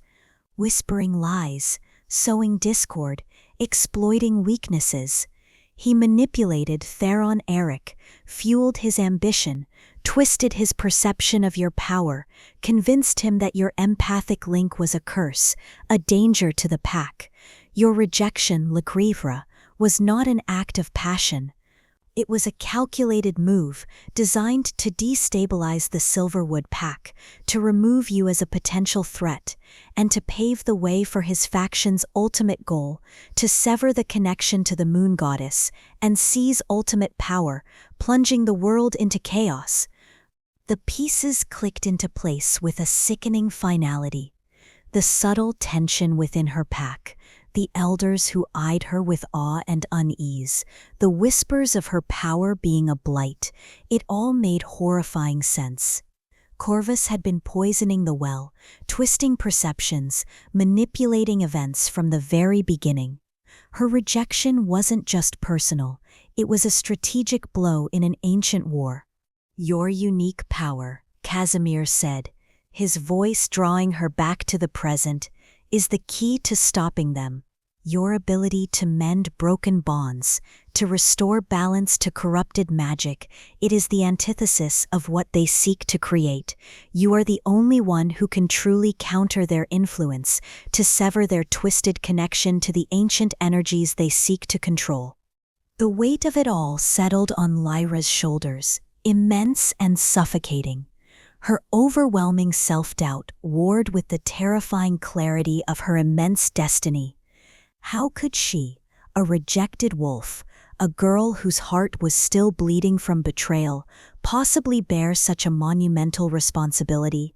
To face an ancient, shadowy faction, led by someone she had once trusted, to wield a power she barely understood, to prevent a cataclysm, it felt impossible. Her mind reeled, overwhelmed by the sheer scale of the task. But then, Casimir's voice cut through her turmoil, sharp and clear. "You are not alone, Lyra Vespera, and you are not weak. Your rejection was not a sign of your inadequacy, but a testament to the power they feared, and my belief in you is unwavering." His unwavering belief. It was a stark contrast to the rejection she had faced. Theron had cast her aside, called her unworthy. Her pack had condemned her. But this ancient vampire, this creature of shadow and mystery, saw her potential, saw her strength, saw her destiny. It was a lifeline in the stormy seas of her despair, a beacon of hope in the suffocating darkness. His words resonated with a profound truth that settled deep in her soul, pushing back against the insidious whispers of self-doubt. He didn't offer false platitudes, he offered a quiet, unshakable faith. "We begin your training now," Casimir stated, his voice firm, leaving no room for argument. "Not just in combat, though that will be necessary, but in understanding and controlling your burgeoning power. We will push you beyond your perceived limits, beyond what you thought possible. You are the Luna of two worlds. It is time you learned to wield your true strength." And so, the training began. It was unlike anything Lyra had ever imagined. Not the rough and tumble sparring of wolf pups, nor the gentle guidance of pack healers. This was a brutal, relentless, yet profoundly insightful regimen, tailored to her unique abilities, designed to awaken the dormant power within her. They started in the oracle chamber itself, the glowing runes and shimmering pools serving as a constant reminder of her purpose. Casimir didn't teach with words, not always. He taught with presence, with subtle shifts in energy, with a quiet intensity that demanded her full attention. He would guide her into deep meditation, not to clear her mind, but to focus it, to hone her empathic link. "Feel it," he would command, his voice a low rumble that seemed to vibrate through the very stone. "Feel the energy of this place, the ancient magic, the life force of the earth. It is not separate from you, Lyra. It is within you. You are a conduit, a bridge." Lyra would close her eyes, struggling to quiet the frantic echoes of her past, the whispers of self-doubt. At first it was overwhelming. Her empathic link, still raw and untamed, would pick up on the residual energies of the chamber, echoes of ancient rituals, whispers of forgotten beings, surges of power that threatened to engulf her. She would gasp, her body tensing, overwhelmed by the sheer volume of sensory input. Casimir would be there, a silent, unmoving presence beside her. He wouldn't offer comfort, but a firm, almost imperceptible guidance. He would place a hand, cool and dry on her shoulder, or simply project a wave of calm, controlled energy that helped her center herself to filter the overwhelming static. Focus, he would urge. Find the core, the balance, the harmony. He taught her to sense imbalances, to feel the subtle shifts in energy, the minute distortions in the magical flow caused by corrupted magic. It was like learning to distinguish a single discordant note in a complex symphony. He would present her with ancient artifacts, small objects imbued with lingering, twisted energies, and challenge her to sense their disharmony, to understand the nature of their corruption. Her head would ache, her stomach would churn, as she grappled with the unpleasant, jarring sensations of imbalance. It was frustrating, agonizing work. She would often feel like a failure, her self-doubt resurfacing with renewed ferocity. How can I mend a world when I can't even mend a broken trinket? But Casimir's belief in her was a constant, unwavering force. He never expressed disappointment, never showed impatience, only that quiet, intense observation, that ancient knowing in his ruby eyes. Frustration is a distraction, Lyra, he would say. Feel it, acknowledge it, then release it. It serves no purpose, only focus, only intent. He pushed her physically too, not with the brutal, aggressive sparring of wolf training, but with exercises designed to refine her control, to make her movements fluid, precise, to channel her raw power through her physical form. She learned to move with a vampire's silent grace, to strike with a wolf's explosive power, to blend strength with subtlety. He taught her to fight, not just with brute force, but with an awareness of energy, of intention, of the subtle shifts in her opponent's emotional state. Her body, once battered and weak, began to harden, to grow strong, capable. There were moments of breakthrough, exhilarating and profound. One day, while focusing on a particularly corrupted artifact, Lyra felt a shift, not just sensing the imbalance, but feeling a subtle pull from within her, a desire to correct it. She focused, channeling the raw lunar energy that now hummed beneath her skin, guiding it, shaping it with pure intent. A soft, silvery light emanated from her hands, enveloping the artifact. The jarring sensations lessened, softened, and then, a profound sense of peace. The object glowed with a pure, clear light, its corruption gone, the balance restored. A gasp escaped her lips, a mix of awe and disbelief. She had done it. She had truly done it. Casimir, who had been watching her with his usual intensity, gave a rare, almost imperceptible nod. "Good," he murmured, his voice holding a hint of satisfaction, the first thread mended. These moments of triumph, however small, were vital. They chipped away at the ingrained self-doubt, building a fragile foundation of confidence. She began to see her power not as a burden, but as a tool, a weapon, a gift. It was still overwhelming at times, still prone to flaring when her emotions ran high, but she was learning to harness it, to control it, to wield it with purpose. The training deepened their bond in ways Lyra never could have anticipated.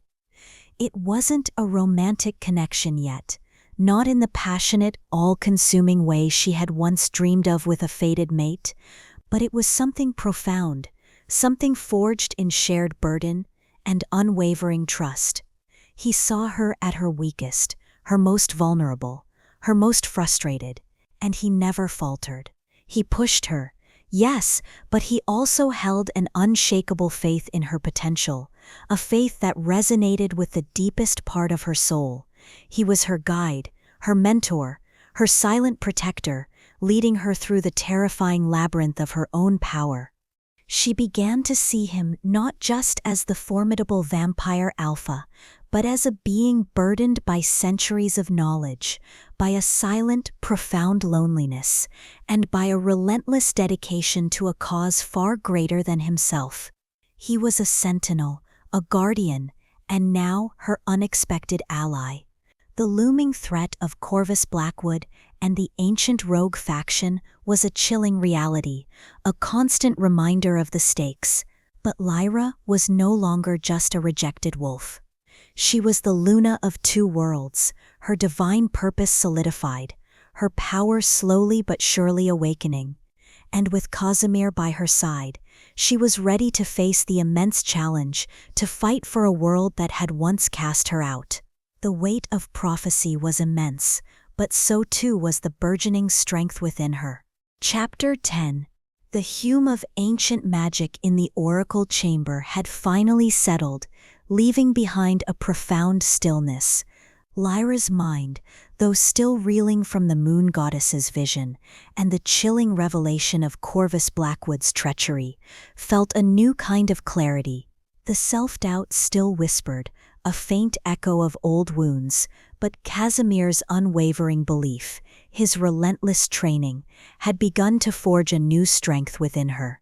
She was learning to harness her empathic link, to feel the subtle currents of magic, to discern balance from corruption.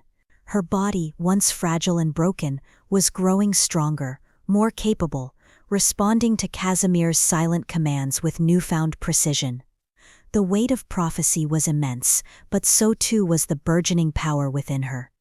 They were deep in a training session, Lyra focused, eyes closed, channeling her energy, trying to mend a particularly fractured ancient artifact that pulsed with a faint, discordant hum. Casimir stood a few paces away, his presence a steady anchor, his ruby eyes watchful, assessing every tremor, every flicker of light that emanated from her hands. The air was thick with concentration, with the subtle crackle of magic. And then it happened. A blaring guttural alarm ripped through the ancient stone of the stronghold.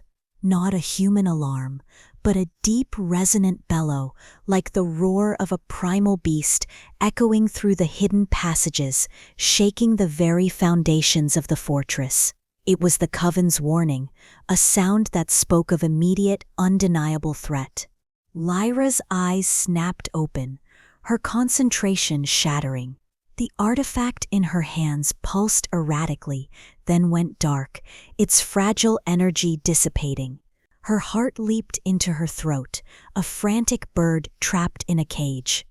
The sudden violent shift from profound stillness to jarring chaos sent a jolt of pure adrenaline through her system. Her unique power, her empathic link flared wildly, picking up a cacophony of new emotions, the cold, sharp alertness of the vampires, the sudden predatory thrill of their ancient instincts, and something else, something familiar, yet utterly terrifying. Casimir moved, not with haste, but with a terrifying, controlled speed that was almost imperceptible. He was at the chamber's entrance in a single fluid motion, his senses already reaching out, dissecting the nature of the intrusion. His face, usually a mask of ancient composure, was now taut, his jaw clenched. There was a dangerous intensity in his eyes, a readiness for battle that bespoke centuries of experience. "They are here," he stated, his voice a low, resonant growl, devoid of surprise, only grim certainty. "The Silverwood Pack." Lyra's breath hitched. The Silverwood Pack. The words hit her like a physical blow, stealing the air from her lungs. Her pack. Her former pack. The ones who had cast her out, hunted her, betrayed her, the ones who had tried to break her. A wave of old pain, of raw, festering betrayal, surged through her, mingling with a sudden burning surge of fury. Her hands clenched into fists, her nails digging into her palms. "Theron Eric leads them," Casimir continued, his gaze piercing as if reading the turmoil in her soul. He seeks you, Lyra, but he also seeks answers. He feels the shift in the ancient energies. He senses the awakening of this place. The realization was a cold, hard knot in her stomach. They weren't just hunting her anymore. They were here for the power, for the secrets of the oracle site, for the very thing that was her destiny. Theron, manipulated by Corvus Blackwood, was a pawn in a larger game, but his presence here, his relentless pursuit, was a direct threat to everything she was becoming. A primal urge, hot and fierce, surged through Lyra: vengeance. A deep, burning desire to make Theron pay, to make him see the truth, to make him understand the magnitude of his betrayal, to show him what he had cast aside. The wolf within her, usually gentle and reserved, snarled, eager for retribution. But beneath that raw fury, a different instinct stirred, a fierce protective urge, to protect this place, to protect Casimir's territory, to protect the secrets of the moon goddess, to protect the fragile, burgeoning hope she had found here. She was caught between two powerful, conflicting desires: the burning need for vengeance against her past and the dawning responsibility to her future, to the alliance she was forging with Casimir, to the destiny she was beginning to embrace. The internal conflict was agonizing, tearing at her soul. Casimir turned to her, his ruby eyes holding hers. "You will stay here," he commanded, his voice firm, unwavering. "This chamber is protected. Your power is still volatile. You are not yet ready for open combat." A protest rose to Lyra's lips, hot and immediate. Not ready? She was the Luna of two worlds. She had a destiny, but he was right. Her power, though awakening, was still untamed, prone to flaring uncontrollably under extreme emotion, and her physical training, while progressing, was still no match for a full-scale battle against a pack of enraged wolves. The frustration was a bitter taste. She hated being helpless. She hated being told to stand aside. But before she could argue, the sounds of battle erupted from above, a violent symphony of snarls, hisses, the sharp crack of bone, and the sickening thud of bodies. The skirmish had begun. The Silverwood pack, fueled by Theron's fury and Corvus Blackwood's insidious lies, crashed against the Blood Moon Coven's outer defenses. Lyra could hear it all, even from deep within the stronghold, amplified by her heightened senses. The wolves fought with a primal, brutal force, their attacks direct, powerful, driven by instinct and pack loyalty. They were a wave of muscle and teeth, a relentless, snarling tide. Casimir's coven, however, fought with a chilling precision, a silent, deadly efficiency born of centuries of combat. They were shadows, moving with impossible speed, striking with surgical accuracy. Their attacks were swift, precise, designed to incapacitate, to disorient, to eliminate. There was no wasted movement, no unnecessary sound. They were a whirlwind of lethal grace, a dark, elegant counterpoint to the wolves' raw aggression. The air outside, even filtered through stone, grew thick with the scent of blood, wolf blood, vampire blood, mingling with the acrid tang of fear and the sharp, metallic scent of ancient magic being unleashed. Lyra's empathic link was a torment, picking up on the raw emotions of the battle, the wolves' rage, their fear, their desperate loyalty, the vampire's cold focus, their ancient hunger, their unwavering discipline. It was a chaotic symphony of violence, each note a spike driven into her soul. She paced the small chamber, a caged animal, her heart pounding, her hands clenching and unclenching. She could feel the vibrations of the battle through the stone floor, the distant roars, the sickening impacts.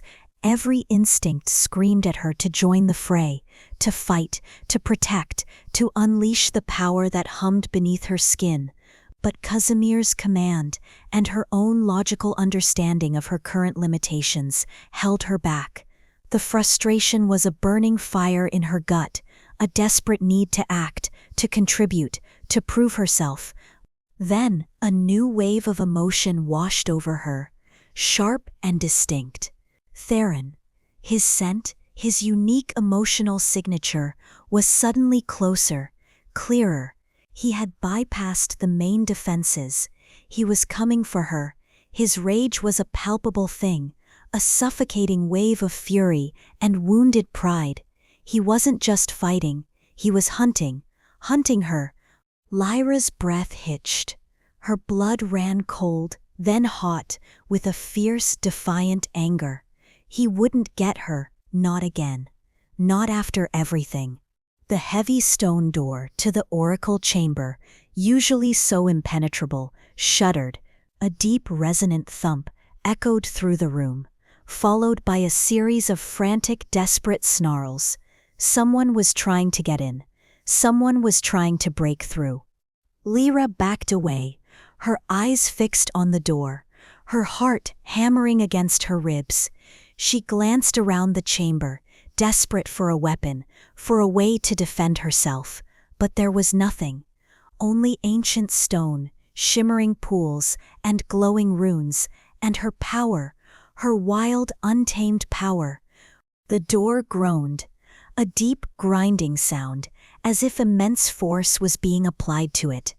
The air in the chamber grew thick with the scent of wolf, overwhelming her senses. Theron.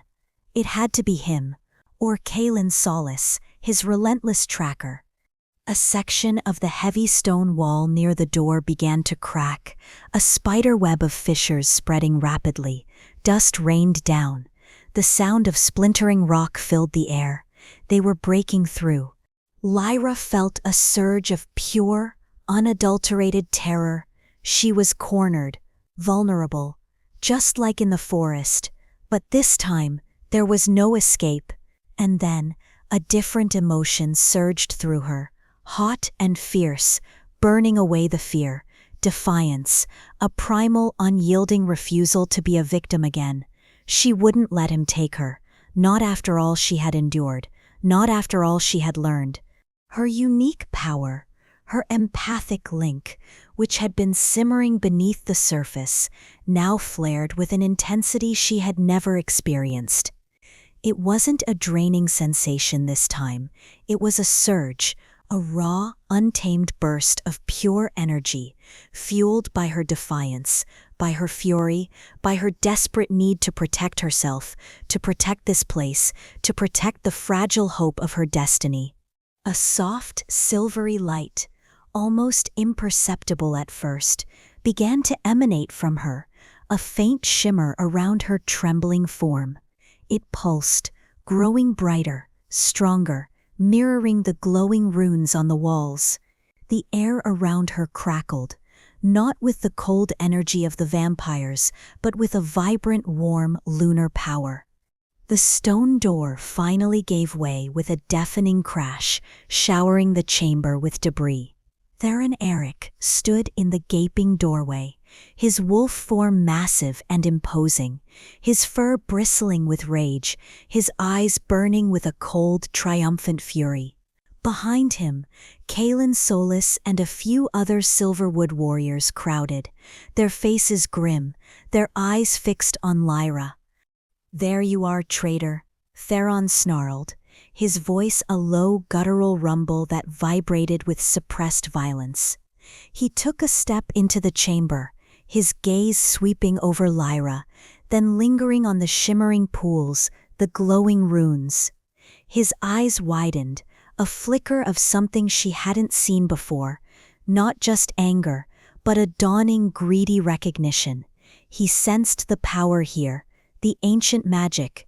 He lunged, a powerful, swift lunge designed to incapacitate, to reclaim his lost prize. Lyra didn't think. She didn't plan. She simply reacted. Her power surged, A raw, untamed burst, a wave of pure, overwhelming empathic force that erupted from her, driven by instinct, by defiance, by the very essence of her being as the Luna of two worlds. It wasn't a physical blow. It was a wave of pure, unfiltered emotion, a concentrated blast of the very truths she had been forced to confront: the pain of betrayal, the crushing weight of rejection, the insidious nature of lies, the profound sadness of a broken bond. It slammed into Theron Eric and the wolves behind him with the force of a physical impact. Theron, mid-lunge, froze. His eyes, fixed on Lyra, widened further, not with anger, but with a sudden, profound disorientation, a look of utter confusion, then a flicker of raw, agonizing pain crossed his features.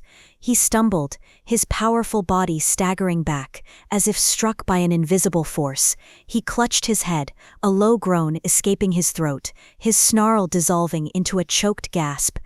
It was as if every lie he had told, every betrayal he had inflicted, every truth he had denied, had suddenly slammed back into him, overwhelming his senses, shattering his composure.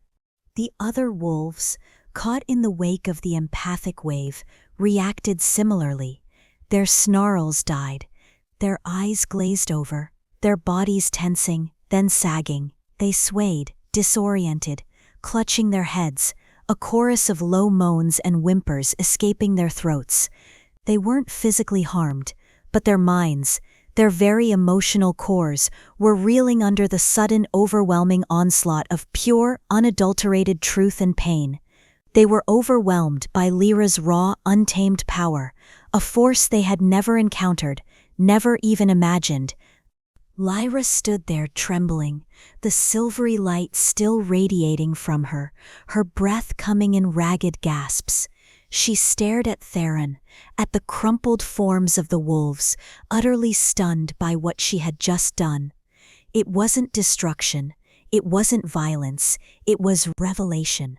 A pure, raw outpouring of her essence, her power to mend broken bonds and restore balance, but in this moment it had manifested as an overwhelming wave of emotional truth, shattering their aggression, disorienting their minds. It was a glimpse of her true potential, a terrifying, beautiful manifestation of the Luna of two worlds. A silent figure appeared beside her. Casimir. He hadn't moved, not truly, but he was there, his presence a steady anchor in the chaotic aftermath. His ruby eyes, fixed on Lyra, held no surprise.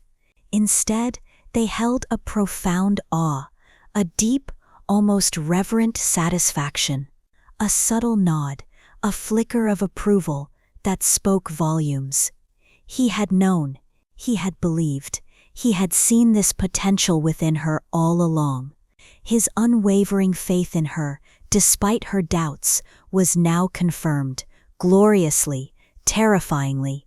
Theron Eric, still clutching his head, slowly, painfully, lifted his gaze to Lyra. His eyes, no longer filled with rage or triumph, were wide with a dawning, sickening realization, a profound terror.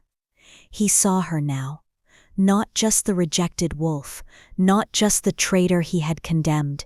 He saw the shimmering light around her, the raw power radiating from her, the profound connection to the ancient magic of the chamber. He saw the Luna of two worlds, the true Luna, the one he had cast aside, the one he had rejected. His face, contorted with pain and fear, was a mirror of his own profound betrayal. He understood now. The power he had dismissed as a curse, the destiny he had denied, the mate he had discarded, it was all real, and it was immense. He had thrown away a queen, a goddess, for petty ambition and insidious lies. The realization was a crushing blow, far worse than any physical injury. His eyes, filled with a raw, agonizing remorse and a terrifying fear, met hers. And in that moment, Lyra saw it all, the dawning horror, the crushing shame, the profound, sickening understanding of what he had truly cast aside. The Silverwood pack, disoriented and terrified, began to stir, their minds reeling from the empathic shockwave. Their primal fear of the vampire territory, now compounded by Lyra's unexpected and overwhelming power, overwhelmed their orders, their training, their very will to fight. A low whimper spread through their ranks, then a frantic scramble. They turned, not to fight, but to flee, retreating back through the shattered doorway, their forms disappearing into the shadows of the forbidden forest, leaving behind only the lingering scent of fear and their alpha's broken form. Lyra stood, trembling, the adrenaline slowly crashing, leaving her weak and utterly drained. The silvery light around her flickered, then receded, leaving her feeling exposed, vulnerable. But beneath the exhaustion, a profound sense of triumph bloomed in her chest. She had done it, she had faced him. And she had not only survived, she had unleashed a power that had shattered his arrogance, revealed his folly. The lingering pain of his rejection was still there, a dull throb in her heart, but it was now mingled with a fierce, defiant pride. She was no longer just the victim, she was a force. Casimir remained by her side, his presence a steady, unwavering anchor. He reached out, his hand cool and dry, gently touching her arm. "You did well, Lyra Vespera," he murmured, his voice low, a rare note of something akin to pride in his ancient tone. The first strike, and they felt it. The immediate threat was gone, for now. But the conflict had escalated. Theron knew. The world had glimpsed her power. The stakes had risen significantly. Lyra was no longer just a rejected wolf hiding in the shadows. She was the Luna of two worlds, her power revealed, her destiny undeniable, and the battle for her future, for the balance of their world, had truly just begun. Chapter 11. The silence that descended upon the oracle chamber was heavy, thick with the scent of ozone and the lingering acrid tang of fear. The Silverwood wolves were gone, their terrified retreat echoing in the sudden stillness. Theron Eric, his face a mask of dawning horror and profound humiliation, had been dragged away by his disoriented warriors, leaving behind only the shattered remnants of the stone doorway and the chilling realization of what he had truly cast aside. Lyra stood there, trembling, the raw power that had surged through her now receding, leaving her utterly, profoundly drained. Her knees buckled. A wave of dizziness washed over her, the world tilting precariously. The adrenaline, which had fueled her defiant outburst, now crashed, leaving her body weak, her muscles screaming in protest. She would have collapsed, a crumpled heap on the cold stone, if not for Casimir. He was there, a solid, unmoving presence beside her, his hand, cool and firm, gripping her arm, steadying her. His ruby eyes, usually so unreadable, held a flicker of something she couldn't quite decipher, not pity, but a deep, knowing understanding, a quiet acknowledgement of the immense power she had just wielded and the profound cost of its unleashing. "You are exhausted," he stated, his voice a low, resonant rumble that vibrated through her, a steady anchor in the swirling chaos of her mind. He didn't ask, he simply knew. He led her, gently but firmly, from the oracle chamber, through the broken doorway, and back into the labyrinthine passages of his stronghold. The air here was still thick with the lingering scent of battle, the metallic tang of vampire blood, the earthy musk of wolf, the acrid burn of unleashed magic. It was a stark reminder that while the immediate skirmish was over, the war had only just begun. They moved through the silent corridors, passing the occasional vampire sentinel, their faces grim, their eyes holding a mixture of awe and suspicion as they glanced at Lyra. She felt their emotions, a subtle undercurrent of unease, of questioning. Her empathic link, though still weak from the recent exertion, picked up on their thoughts. A werewolf, here, in the Alpha's inner sanctum. And with such power, what has he done? What has he brought upon us?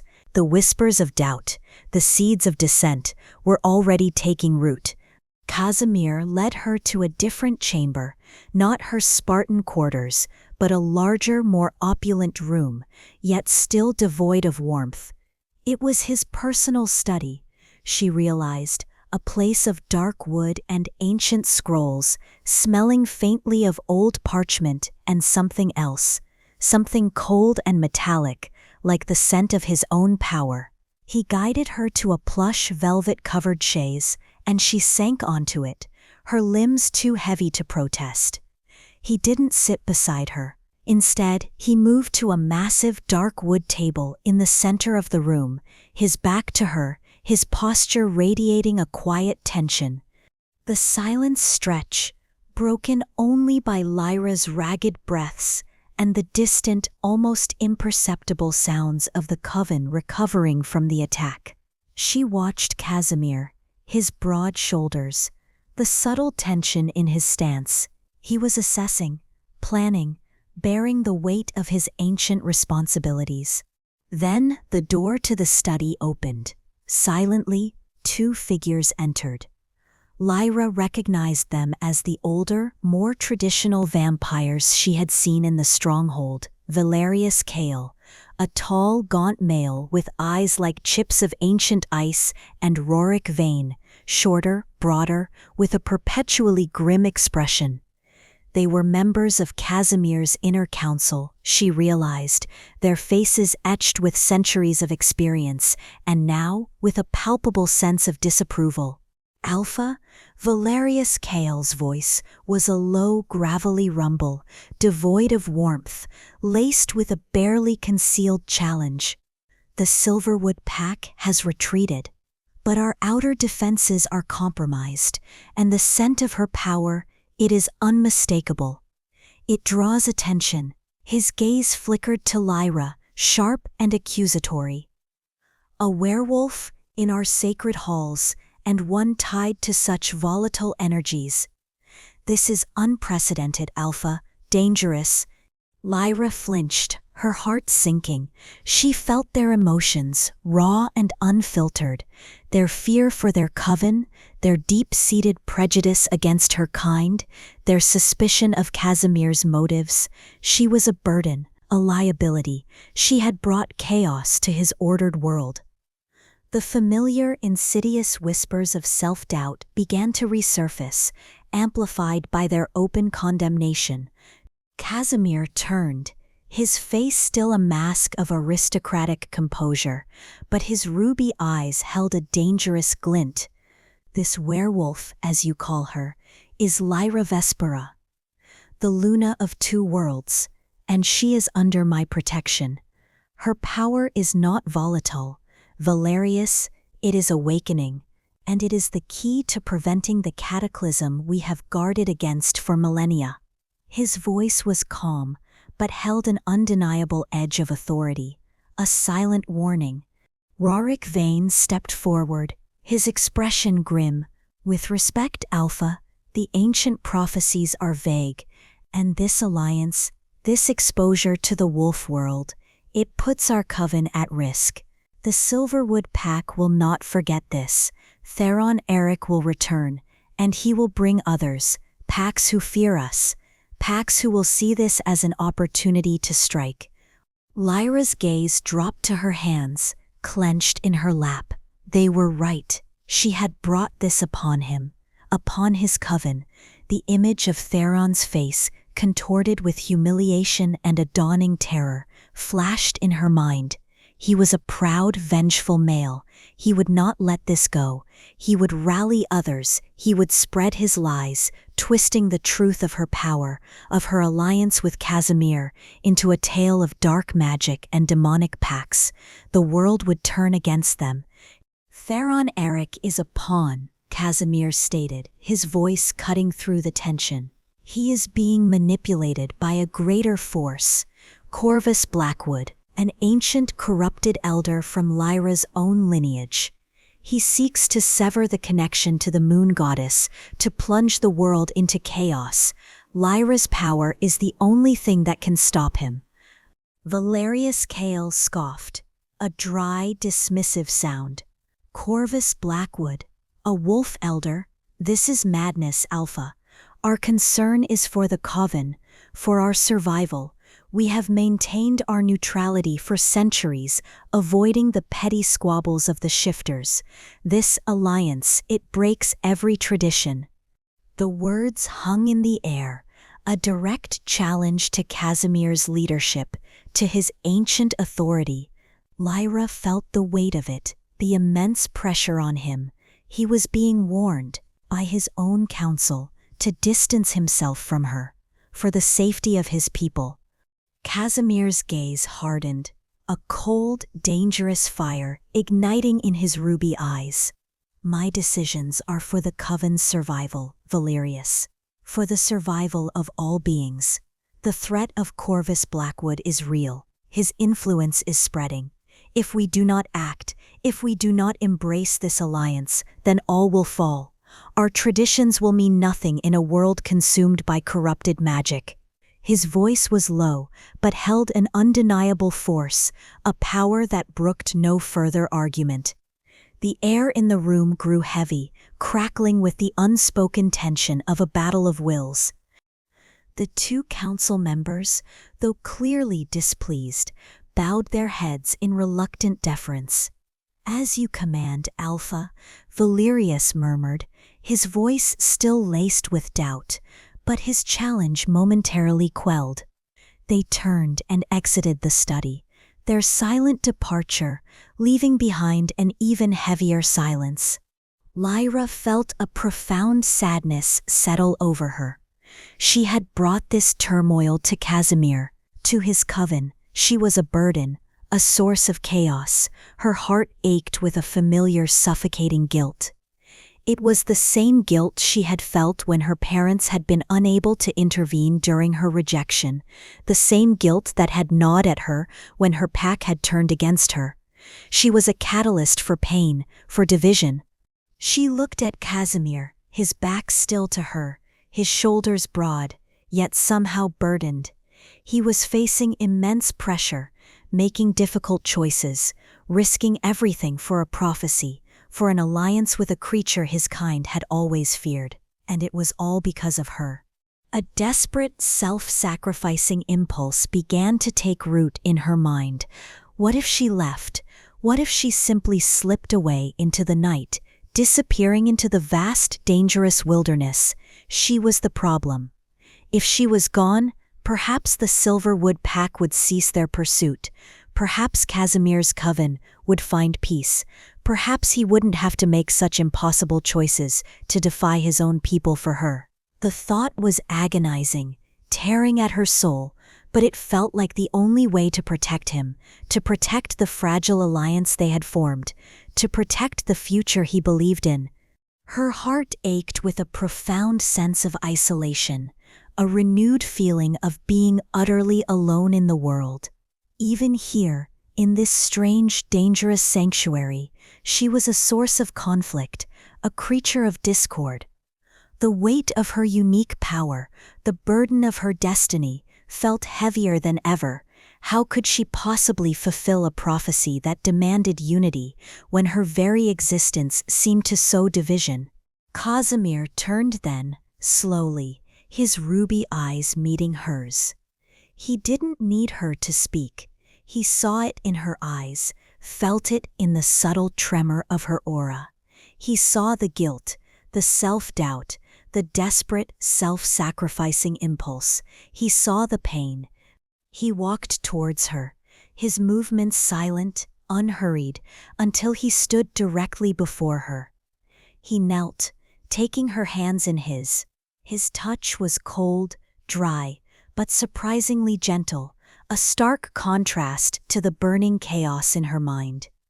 His gaze was intense, unwavering, piercing through her defenses, seeing her true thoughts, her deepest fears.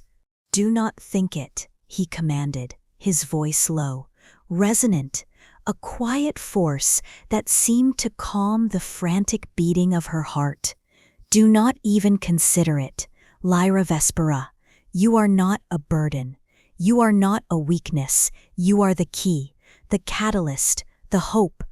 He squeezed her hands, his grip firm, unyielding. "My coven's descent is born of fear, of ignorance. It is centuries of ingrained prejudice, not a reflection of your worth.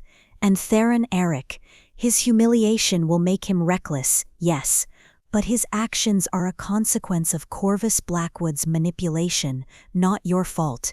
You are not responsible for their choices." His words, though stark, were a lifeline. He wasn't dismissing her feelings, but reframing them, challenging the insidious lies she told herself. He was seeing her, truly seeing her, and affirming her worth, her strength, her vital role in this ancient conflict. "I will not distance myself from you," he stated. His voice a quiet vow, his ruby eyes burning with an ancient resolve. "My choice is made. My duty is to the balance, to the world. And you, Lyra, are central to that balance. My people will learn, they will understand, or they will fall."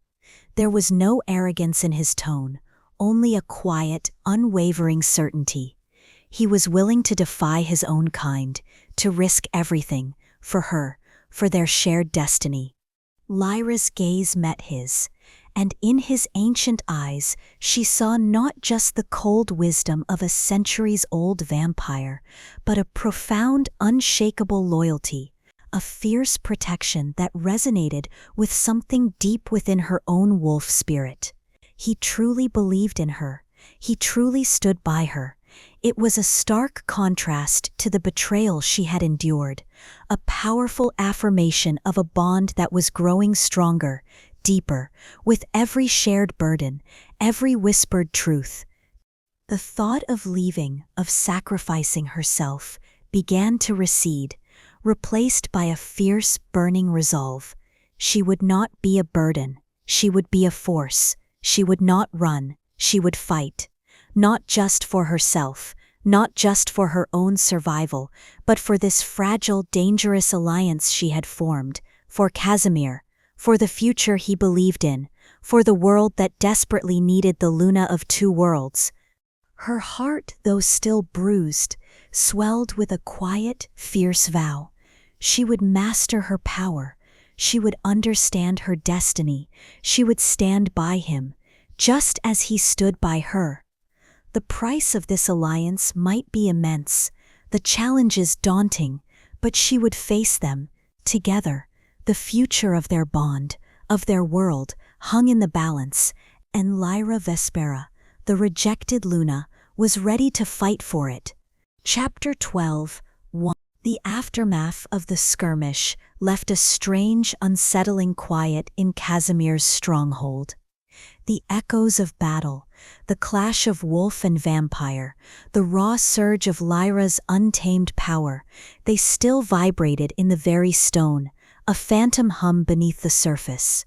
The Silverwood pack had retreated, their humiliation a bitter taste on the wind, but their departure was not a victory, merely a temporary reprieve. Theron Eric, broken and enraged, would return. And the whispers of dissent among Casimir's own coven, the wary glances from his ancient council, were a constant chilling reminder of the precariousness of their alliance. In the days that followed, a period of forced introspection settled over Lyra and Casimir. The stronghold, usually a place of silent, purposeful activity, felt hushed, almost expectant. They were not exactly hiding, but consolidating their forces, assessing the new threat, preparing for the inevitable escalation. This quiet, however, became a crucible. With the immediate danger momentarily abated, and the relentless demands of training temporarily eased, the space opened for something else to emerge: vulnerability. It began subtly, In the long shadowed hours after the coven had settled into their nocturnal rhythms, Lyra would often find herself in the vast ancient library, drawn to the comforting scent of old parchment, still seeking answers, still trying to piece together the fragments of prophecy and history that defined her new terrifying destiny. And more often than not, Casimir would be there, not always visible, but she would feel his presence, a cold, steady anchor in the vastness of the room. He would emerge from the deeper shadows, moving with that silent, effortless grace that was so uniquely his, and settle into a chair across from her, or simply lean against a towering bookshelf, his ruby eyes fixed on her. There were no formal conversations, no forced confessions. It was a gradual unfolding, a slow, careful unveiling of their deepest fears and desires, prompted by shared silence, by a lingering gaze, by a single profound question. Lyra, still raw from the public rejection, still grappling with the crushing weight of her unexpected destiny, found herself drawn to his ancient stillness, to the quiet strength that emanated from him. He didn't offer platitudes, he offered understanding, a stark, brutal honesty that cut through her defenses in a way no comforting word ever could. One night, Lyra was tracing the faded script of an ancient text, its words echoing the moon goddess's vision, the immense responsibility of being the Luna of two worlds. A profound weariness settled over her, a soul-deep exhaustion that went beyond physical fatigue. How could she, a wolf who had been so easily discarded, bear such a monumental burden? A sigh, heavy with despair, escaped her lips. Casimir's voice, low and resonant, broke the silence. "The weight of destiny," he murmured, his gaze fixed on her, "can be heavier than any physical chain." Lyra looked up, startled.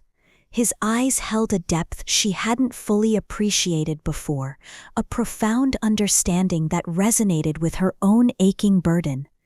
How do you carry it?" she asked, her voice barely a whisper, the question escaping her before she could censor it. "This knowledge, this responsibility, for centuries." He shifted, his posture subtly relaxing, a rare glimpse of vulnerability. "Centuries," he repeated, the word a sigh, a testament to an unimaginable span of time. "It is a burden, Lyra, one that grows heavier with each passing generation, each loss, each war." He paused, his gaze distant, lost in the swirling mists of his own past. "My family, my true family, they were lost to the ancient threat, not in a single battle, but in a slow, insidious erosion. One by one, they fell, defending the balance, protecting the sacred sites, fighting a war that no one else knew was being waged." His voice was devoid of overt emotion, yet Lyra's empathic link, now more finely tuned to his subtle energies, picked up on the profound, aching loneliness that permeated his words. She felt the echoes of his loss, a grief so ancient, so vast, it dwarfed her own recent heartbreak. He had watched generations of his loved ones, his companions, his kin fade into dust, leaving him behind, an unchanging sentinel in a world of constant flux. The burden of his immortality wasn't just about living forever, it was about the endless, agonizing cycle of watching everything he cared for wither and die, leaving him perpetually alone. "The loneliness of power," he continued, his gaze returning to her, sharp and piercing. "It is a unique torment. As an alpha, as a leader, you are set apart. You bear the weight of your people's survival, their fears, their hopes, but who bears yours? Who stands beside you when the burden threatens to crush you?" His words weren't a question, but a statement, born of centuries of solitary existence. He had been alone, truly alone, for longer than Lyra could even comprehend. His immense power, His ancient wisdom had isolated him, placing him on a pedestal of solitude where no one could truly reach him, no one could truly understand the depths of his burden. He spoke of the ancient threat, the rogue faction of shifters led by Corvus Blackwood. His voice grew colder, sharper, laced with a deep, primal hatred. They are a cancer, Lyra, a corruption that seeks to unravel the very fabric of existence. I have fought them for ages, in the shadows, unseen. They prey on division, on fear, on ambition, and now they target you. Your unique power, your role as the Luna of two worlds, is the greatest threat to their ultimate goal. You are the key, Lyra, the only one who can truly stop them. The weight of his words, the chilling clarity of the danger, settled over Lyra like a shroud. This wasn't just a threat, it was her specific, unique vulnerability. Her power, once a source of confusion and self-doubt, was now a beacon, drawing the attention of an ancient, malevolent force. The prophecy wasn't just about her destiny, it was about her being a target, a vital piece in a cosmic war. Then, his gaze softened, almost imperceptibly, a flicker of something new, something profound, entering his ancient ruby eyes. "When I first found you," he admitted, his voice dropping to a lower, almost hesitant register, "my interest was strategic. You were a trespasser, yes, but also a wolf, radiating immense untamed power, a power that resonated with the ancient prophecies I had guarded for so long. I saw a means to an end, a weapon against a threat I had fought alone for centuries." Lyra's heart gave a strange, painful lurch. Strategic, a means to an end. The words, though honest, were a cold echo of her past. She had been a means to an end for Theron too, a fated mate to be discarded for political gain. The old wound throbbed, a familiar ache of being used, of being less than human, less than a person. "But then," Casimir continued, his gaze holding hers, unwavering, raw with a vulnerability she never thought she'd see in him. "But then you began to heal, to fight, to question, to reveal the depths of your spirit, your resilience, your unwavering light. And my feelings, they have evolved, little wolf, into something I haven't felt in centuries, something I thought was lost to me forever."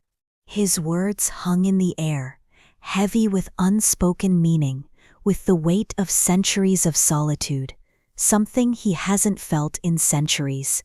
It was a profound admission for an ancient, guarded being like him. It wasn't a declaration of love, not yet, but it was an acknowledgement of a profound shift, a connection that transcended strategy, transcended duty. It was a recognition of her, Lyra, the person, not just the prophesied Luna. Lyra felt a tremor run through her, a mix of fear and a dangerous, exhilarating hope. Her own heart, bruised and scarred from Theron's betrayal, ached with a longing she had tried to suppress. She had been taught that the fated mate bond was the only true love, the only connection that mattered. But this was different. This was a bond forged in shared pain, in ancient prophecies, in unspoken understanding. It was a connection that felt chosen, earned, built brick by painful brick. She took a deep breath, the scent of old parchment, and his unique cold fragrance filling her senses. It was her turn to be vulnerable, to lay bare the raw wounds that still festered. "Theron's betrayal," she began, her voice a low, raw whisper. "It wasn't just the rejection, it was everything. It was the shattering of my identity. I was raised to be his Luna, to be part of that pack. My entire future was planned, woven by the moon goddess. And he ripped it all away, publicly, for lies, for ambition." Her voice trembled, thick with unshed tears.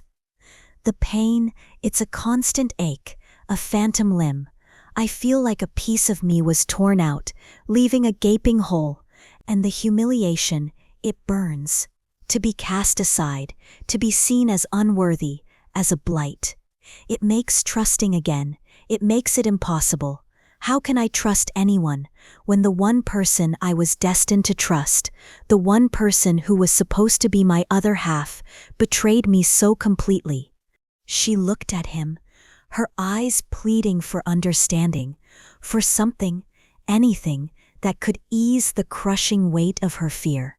And the prophecy, she continued, her voice laced with the immense pressure that had settled on her shoulders since the oracle chamber.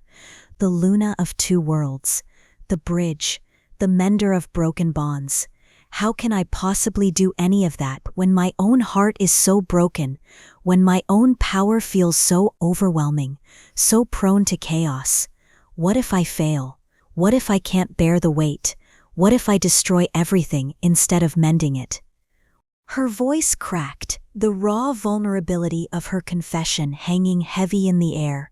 The fear of trusting again, the fear of failure, the fear of her own power, it was a suffocating blanket, threatening to consume her. She was Lyra, the girl who had been taught to be gentle, to be nurturing, to be a Luna, not a warrior, not a bridge between ancient enemies, not a savior. Casimir listened, his gaze unwavering, absorbing every word, every tremor of emotion. He didn't interrupt, he simply was there, a silent, powerful presence, allowing her to unload the crushing weight of her soul. When she finished, the silence stretched again, but this time it was different. It was a comfortable silence, a shared space of vulnerability. He reached out, his hand, cool and dry, gently cupping her cheek. His touch was feather-light, yet it sent a shiver through her, a strange warmth spreading through her veins, a stark contrast to the coldness of her fated mate's rejection. His thumb stroked her skin, a soft, almost imperceptible caress that spoke volumes. "Trust," he murmured, his voice low, intimate, "is not given lightly. Lyra Vespera, it is earned, and it is built, brick by painful brick, in the crucible of shared burdens and unwavering truth." His ruby eyes, ancient and knowing, held hers. "Your pain, your fear of trusting again, it is valid. It is a testament to the depth of your capacity for love, for loyalty, but it does not define you. Your strength, your resilience, your light, that is who you truly are." He leaned closer, his scent, cold and sweet, enveloping her. "Theron Eric's betrayal was not a reflection of your worth, little wolf. It was a reflection of his weakness, his ambition, his susceptibility to the darkness that seeks to corrupt. He chose to cast aside a treasure, a destiny, for fleeting power. He is the one who is broken, not you." His words, spoken with such quiet conviction, were a balm to her wounded soul. They resonated with a truth that pushed back against the insidious whispers of self-doubt, against the lingering ache of betrayal. He saw her pain, acknowledged it, and then, with a quiet strength, began to heal it. "And the prophecy," he continued, his gaze deepening, "the weight of it is immense, yes. But you are not meant to carry it alone. You are the Luna of two worlds, and I, Lyra, am here to stand beside you, to share the burden, to help you master your power, to ensure you do not fail." His voice was a quiet vow, a promise etched in ancient stone. "Your power is not chaos, it is raw potential. It is the very essence of balance, and together we will learn to wield it, to mend, to restore, to fight." His thumb continued to stroke her cheek, a steady, comforting rhythm. Lyra felt a profound sense of peace settle over her, a warmth spreading through her chest that had nothing to do with physical temperature. It was the warmth of acceptance, of unwavering belief, of a connection that was deepening, evolving, into something far more profound than she had ever dared to dream. It was a stark contrast to the coldness of her fated mate's rejection, a testament to the power of a bond forged not by destiny alone, but by shared vulnerability, by mutual respect, by a quiet, undeniable intimacy that was blossoming in the shadows of his ancient stronghold. She looked into his ruby eyes, and for the first time she saw not just the formidable vampire alpha, but a being who understood her, who accepted her, who believed in her strength even when she doubted it herself. A being who was willing to share his own ancient burdens, his own profound loneliness. The fear of trusting again was still there, a faint echo, but it was now overshadowed by a burgeoning sense of hope, a quiet, fierce determination. The threads of their connection, woven in shared secrets and whispered truths, were tightening, becoming an unbreakable bond, preparing them for the greater conflicts that lay ahead. Chapter 13. The air in Casimir's stronghold, after the Silverwood Pack's retreat, was thick with a new kind of tension. Not the frantic energy of battle, but a quiet, almost palpable hum of anticipation. The whispers of dissent among the coven, the wary glances from the older vampires, were still there, a low undercurrent beneath the surface. But Casimir's unwavering stance, his quiet defiance of his own counsel, had solidified something for Lyra. He had chosen her. He had chosen their alliance, their shared destiny, over the comfort of tradition, over the safety of his own people's prejudices. It was a profound act of loyalty, a stark contrast to the betrayal she had endured, and it had settled deep within her, a warm, fragile seed of hope. The days that followed the skirmish were a period of intense, almost suffocating intimacy. Not in a physical sense, not yet, but in a profound emotional one. With the immediate threat temporarily abated and the relentless demands of training subtly shifting, a space opened between them. It was a space filled with unspoken understanding, with lingering gazes, with the quiet unfolding of two souls burdened by ancient destinies. Lyra found herself spending more and more time in the vast, silent library, drawn not just to the ancient texts, but to the quiet presence of Casimir. He was often there, a still, dark silhouette against the towering shelves, absorbed in ancient scrolls or simply watching her with that unnerving intensity. The scent of old parchment, of his unique cold fragrance, mingled in the air, becoming a strange comforting blend that spoke of safety, of knowledge, of a dangerous undeniable allure. Their conversations, once stark and direct, focused on prophecy and power, now softened, deepened. They spoke of the world, of its history, of the delicate balance of magic. But beneath the words, another language was being spoken, a language of shared burdens, of unspoken fears, of a profound, burgeoning connection.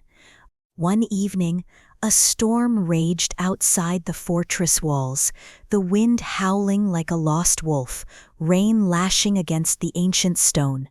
Inside, the library was lit only by the flickering glow of a single massive fireplace, its flames casting dancing shadows that writhed across the towering shelves.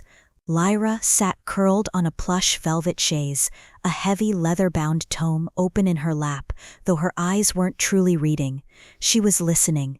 Listening to the storm, yes, but more so, listening to the quiet, steady rhythm of Casimir's breathing from across the room, feeling the subtle hum of his ancient power, a comforting anchor in the raging night. He was seated at a large, dark wood table, a map unrolled before him, his long fingers tracing lines of ancient ley energy. He looked up, his ruby eyes catching the firelight, glowing with an inner luminescence. He didn't speak, but his gaze, deep and knowing, invited her to share the silence, to share the moment. Lyra felt a strange, almost overwhelming urge to simply be, to exist in this quiet space with him, free from judgment, free from the crushing weight of her past. It was a solace she had never thought she'd find after Theron's brutal rejection. His presence, the very air around him, felt like a balm to her wounded spirit, a stark contrast to the coldness of her fated mate's indifference. With Theron, she had always felt like she was performing, trying to be worthy, trying to earn his affection. With Casimir, she simply was, and he saw her, truly saw her, in all her brokenness and all her burgeoning strength. "The storm is restless tonight," Lara murmured, her voice soft, almost a whisper in the vast room. Casimir's gaze returned to the map, but his voice was intimate, low and resonant. "It mirrors the world, Lyra, and perhaps it mirrors us." He paused, then continued, his voice taking on a reflective, almost weary quality. "My existence, it has been a long, solitary vigil. For centuries, I have watched empires rise and fall, witnessed the ebb and flow of power, the endless cycles of conflict. My kin, my family, they are long gone, lost to time, to battle, to the very fight I continue to wage." Lyra's empathic link, now more finely tuned to his subtle energies, picked up on the profound aching loneliness that permeated his words. She felt the echoes of his loss, a grief so ancient, so vast, it dwarfed her own recent heartbreak. He had watched generations of his loved ones, his companions, his kin, fade into dust, leaving him behind, an unchanging sentinel in a world of constant flux. The burden of his immortality wasn't just about living forever. It was about the endless, agonizing cycle of watching everything he cared for wither and die, leaving him perpetually alone. His immense power, his ancient wisdom had isolated him, placing him on a pedestal of solitude where no one could truly reach him, no one could truly understand the depths of his burden. "The burden of leadership," he continued, his voice a low, almost clinical assessment, yet tinged with a deep personal weariness, "is to carry the weight of your people's survival, their fears, their hopes. But who bears yours? Who stands beside you when the burden threatens to crush you?" His gaze met hers again, sharp and piercing, yet holding a profound vulnerability. It was a question born of centuries of solitary existence, a silent plea for understanding. Lyra's heart ached for him. She understood that loneliness, that crushing weight of responsibility. She had felt it, even in her short life as Luna waiting, the expectations, the demands, the constant need to be strong, to be perfect, and then the ultimate isolation of rejection. I understand," she whispered, her voice thick with emotion. The loneliness, the fear of failing, of not being enough. She thought of Theron, of his inability to truly see her, to understand her power, to share her burdens. He had wanted a Luna who fit his mold, not a partner who challenged him, who held her own unique strength. "Theron Auric," Casimir said, his voice hardening slightly, "is a child playing with fire. He sought power, but he did not understand its true nature. He cast aside a treasure beyond measure, because he feared what he could not control. He is the one who is truly broken, Lyra, not you." His words, spoken with such quiet conviction, were a balm to her wounded soul. They resonated with a truth that pushed back against the insidious whispers of self-doubt, against the lingering ache of betrayal. He was seeing her, truly seeing her, and affirming her worth, her strength, her vital role in this ancient conflict. He wasn't dismissing her pain, but reframing it, showing her that her rejection was a testament to her unique power, not a flaw. "My initial interest in you," he admitted, his voice dropping to a lower, almost hesitant register. A rare admission of vulnerability was indeed strategic. You were a wolf radiating immense untamed power, a power that resonated with the ancient prophecies I had guarded for so long. I saw a means to an end, a weapon against a threat I had fought alone for centuries. He paused, his gaze holding hers, unwavering, raw with an honesty that stole her breath. But then you began to heal, to fight, to question, to reveal the depths of your spirit, your resilience, your unwavering light. And my feelings, they have evolved, little wolf, into something I haven't felt in centuries, something I thought was lost to me forever. His words hung in the firelit air, heavy with unspoken meaning, with the weight of centuries of solitude, something he hasn't felt in centuries. It was a profound admission for an ancient, guarded being like him. It wasn't a declaration of love, not yet, but it was an acknowledgement of a profound shift, a connection that transcended strategy, transcended duty. It was a recognition of her, Lyra, the person, the woman, not just the prophesied Luna, not just a means to an end. It was a glimpse into the depths of his own ancient heart, a heart she had assumed was cold and unfeeling. Lyra felt a tremor run through her, a mix of fear and a dangerous, exhilarating hope. Her own heart, bruised and scarred from Theron's betrayal, ached with a longing she had tried to suppress. She had been taught that the fated mate bond was the only true love, the only connection that mattered, a sacred, unbreakable link. But that bond had been broken, shattered by lies and ambition. This was a bond forged not by destiny alone, but by shared pain, by ancient prophecies, by unspoken understanding, by a quiet, unwavering belief. It was a connection that felt chosen, earned, built brick by painful brick in the crucible of shared burdens. The romantic tension between them, which had been a subtle hum beneath their interactions, now escalated, becoming a palpable, almost suffocating force in the quiet room. She felt the pull stronger now, more insistent. It wasn't just physical, it was a profound connection of souls, a deep resonance that bypassed words, bypassing thought, settling directly in her heart. He rose from his chair, moving with that silent grace, and came to stand directly before her, his shadow falling over her, enveloping her in a comforting darkness. He reached out, his hand, cool and dry, gently cupping her cheek. His touch was feather-light, yet it sent a shiver through her, a strange warmth spreading through her veins, a stark contrast to the coldness of her fated mate's rejection. His thumb stroked her skin, a soft, almost imperceptible caress that spoke volumes, speaking of tenderness, of acceptance, of a quiet, fierce devotion. "Trust," he murmured, his voice low, intimate, a quiet force that seemed to calm the frantic beating of her heart. "It is not given lightly, Lyra Vespera.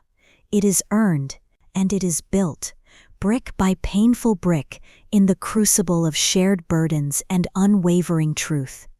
His ruby eyes, ancient and knowing, held hers, unwavering. "Your pain, your fear of trusting again, it is valid. It is a testament to the depth of your capacity for love, for loyalty, but it does not define you. Your strength, your resilience, your light, that is who you truly are." He leaned closer, his scent, cold and sweet, enveloping her, pulling her deeper into his ancient embrace. "Theron Eric's betrayal was not a reflection of your worth, little wolf. It was a reflection of his weakness, his ambition, his susceptibility to the darkness that seeks to corrupt. He chose to cast aside a treasure, a destiny, for fleeting power. He is the one who is broken, not you." His words, spoken with such quiet conviction, were a balm to her wounded soul.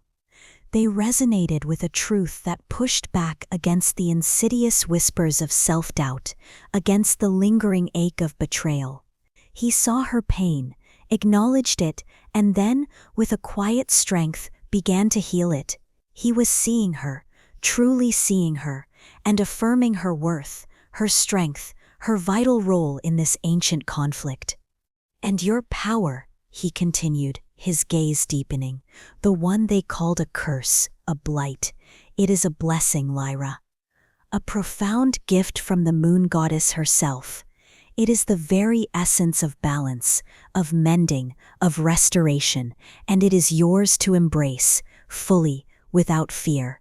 He reached out, his other hand gently taking hers, his cold fingers intertwining with hers, a stark contrast of warmth and cold, of wolf and vampire. "I will help you, we will master it, together." His touch, his presence, felt like a solace Lyra never thought she'd find. It was a profound connection of souls, a deep resonance that bypassed words, bypassing thought, settling directly in her heart. With Theron, she had always felt a subtle coldness, a distance, even in their most intimate moments. With Casimir, despite his ancient cold nature, she felt a warmth, a profound acceptance that seeped into every cell of her being. He saw her fragility, her brokenness, and he didn't flinch. He embraced it, seeing it as part of her strength, part of her unique journey. The air in the chamber crackled with an unspoken tension, with the undeniable pull between them. Her fear of vulnerability, of trusting again, was still there, a faint echo of old wounds, but it was now overshadowed by a burgeoning sense of hope, a quiet, fierce determination.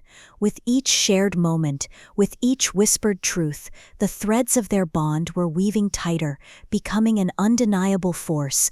It wasn't the fated mate bond she had been taught to revere, the one that had shattered so brutally.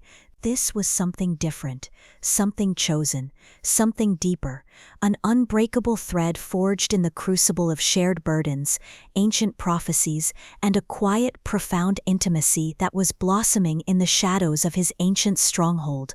She looked into his ruby eyes, and for the first time, she saw not just the formidable vampire alpha, but a being who understood her, who accepted her, who believed in her strength even when she doubted it herself. A being who was willing to share his own ancient burdens, his own profound loneliness. A being who saw her unique power as a blessing, not a curse, and helped her to embrace it fully. The questions of ultimate trust still lingered, but with his unwavering belief, with his gentle, powerful affirmations, Lyra felt the walls around her heart slowly, painstakingly begin to crumble. The bond between them, a forbidden alliance between wolf and vampire, was solidifying, becoming a beacon of hope, a testament to a love that transcended prejudice, transcended species, preparing them for the ultimate test that lay ahead. Chapter 14. The fragile peace that had settled over Casimir's stronghold, born from shared vulnerability and a burgeoning forbidden intimacy, was shattered without warning. Lyra had been in the library, lost in an ancient text, the quiet hum of Casimir's presence, a comforting anchor beside her. They had been discussing the nuances of her empathic power, how it could be used not just to mend, but to reveal, to cut through illusions. The air between them had been soft, intimate, charged with the unspoken promises of their deepening bond. Then the alarm. Not the primal roar of a direct attack this time, but a series of urgent, rapid clicks and hisses from the coven's sentinels, echoing through the stone. It was a different kind of alert, one that spoke of strategic movement, of a gathering force, of something far more insidious than a simple skirmish. Casimir was instantly alert, his body tensing, his ruby eyes narrowing. He moved to a hidden scrying pool. its surface usually dark and still, now shimmering with faint, distorted images. Lyra moved to his side, her heart hammering. Her empathic link flared, picking up on the sudden sharp spike of anxiety from the coven, a cold dread that mirrored her own. What she saw in the pool made her blood run cold. Not just the Silverwood pack, but others, many others. The Crescent Moon pack, known for their brutal warriors. The Whisperwind pack, cunning and manipulative. A coalition, hundreds of wolves, their forms bristling with aggression, their eyes burning with a righteous, terrifying fury. They were gathered on the plains bordering the Blood Moon Coven territory, a vast snarling army, and at their head, unmistakable even in the swirling images, was Theron Eric. His wolf form was massive, his posture radiating a cold, vengeful triumph. But it was the sight of the other figures beside him that truly made Lyra's breath hitch. Elders, respected leaders from various packs, their faces grim, their eyes fixed on a central figure. And then her gaze landed on him. Corvus Blackwood, her own pack elder. The man she had once trusted, whose gentle wisdom had been a comfort in her youth. He stood beside Theron, his human form calm, composed, his eyes holding a chilling, calculating gleam Lyra had never seen before. The realization slammed into her with the force of a physical blow. He wasn't just there, he was orchestrating it. He was the serpent in the coil. Casimir's voice, low and grim, confirmed her worst fears. They are preparing a public denouncement, a trial by the packs.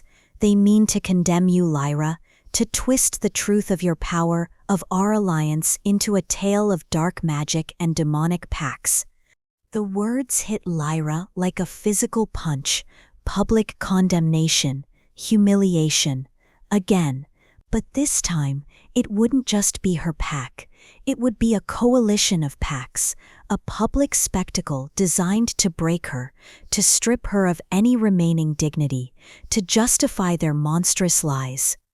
Her heart, which had just begun to heal, felt like it was shattering anew, splintering into a million tiny pieces. The pain of Theron's first rejection, raw and searing, now felt like a mere prelude to this grand orchestrated betrayal. "We must go," Casimir stated, his voice firm, pulling her from the spiraling depths of despair. "You must face them. This is not just about your fate, Lyra. It is about the truth, about the balance." The journey to the denouncement site was a blur of heightened senses, of suffocating tension. Casimir moved with a silent, terrifying speed, Lyra clinging to his arm, her wolf form unable to match his pace. They traveled through hidden tunnels, through ancient, forgotten passages that led them closer to the massive gathering. The air grew colder, heavier, thick with the scent of hundreds of agitated wolves, their fear, their anger, their righteous indignation, all amplified by her empathic link, assaulting her senses, threatening to overwhelm her. As they emerged from a concealed opening at the edge of the vast plains, the sight that greeted Lyra stole her breath. Thousands of wolves, a sea of fur and teeth, stretching as far as the eye could see, gathered in a massive, silent semicircle. The setting sun cast long, ominous shadows, painting the scene in hues of blood red and deep purple, mirroring the dark emotions that permeated the air. A makeshift platform had been erected in the center, crude and stark, like a gallows, and on it stood Theron Eric, his wolf form radiating a cold, calculated fury, his voice already beginning to boom across the plains. "Hear me, brothers and sisters of the packs." Theron's voice, amplified by some unseen magic, resonated with a chilling authority. "We gather here today to confront a grave threat, a betrayal of our kind, a perversion of the moon goddess's will." Lyra felt a fresh wave of nausea. His words, once meant to inspire loyalty, now dripped with venom, with a twisted righteousness that turned her stomach. She watched him, her former fated mate, her childhood friend, standing there, a puppet on strings she couldn't yet see, condemning her to the masses. The pain of his betrayal was a physical ache, a burning in her chest that rivaled the terror.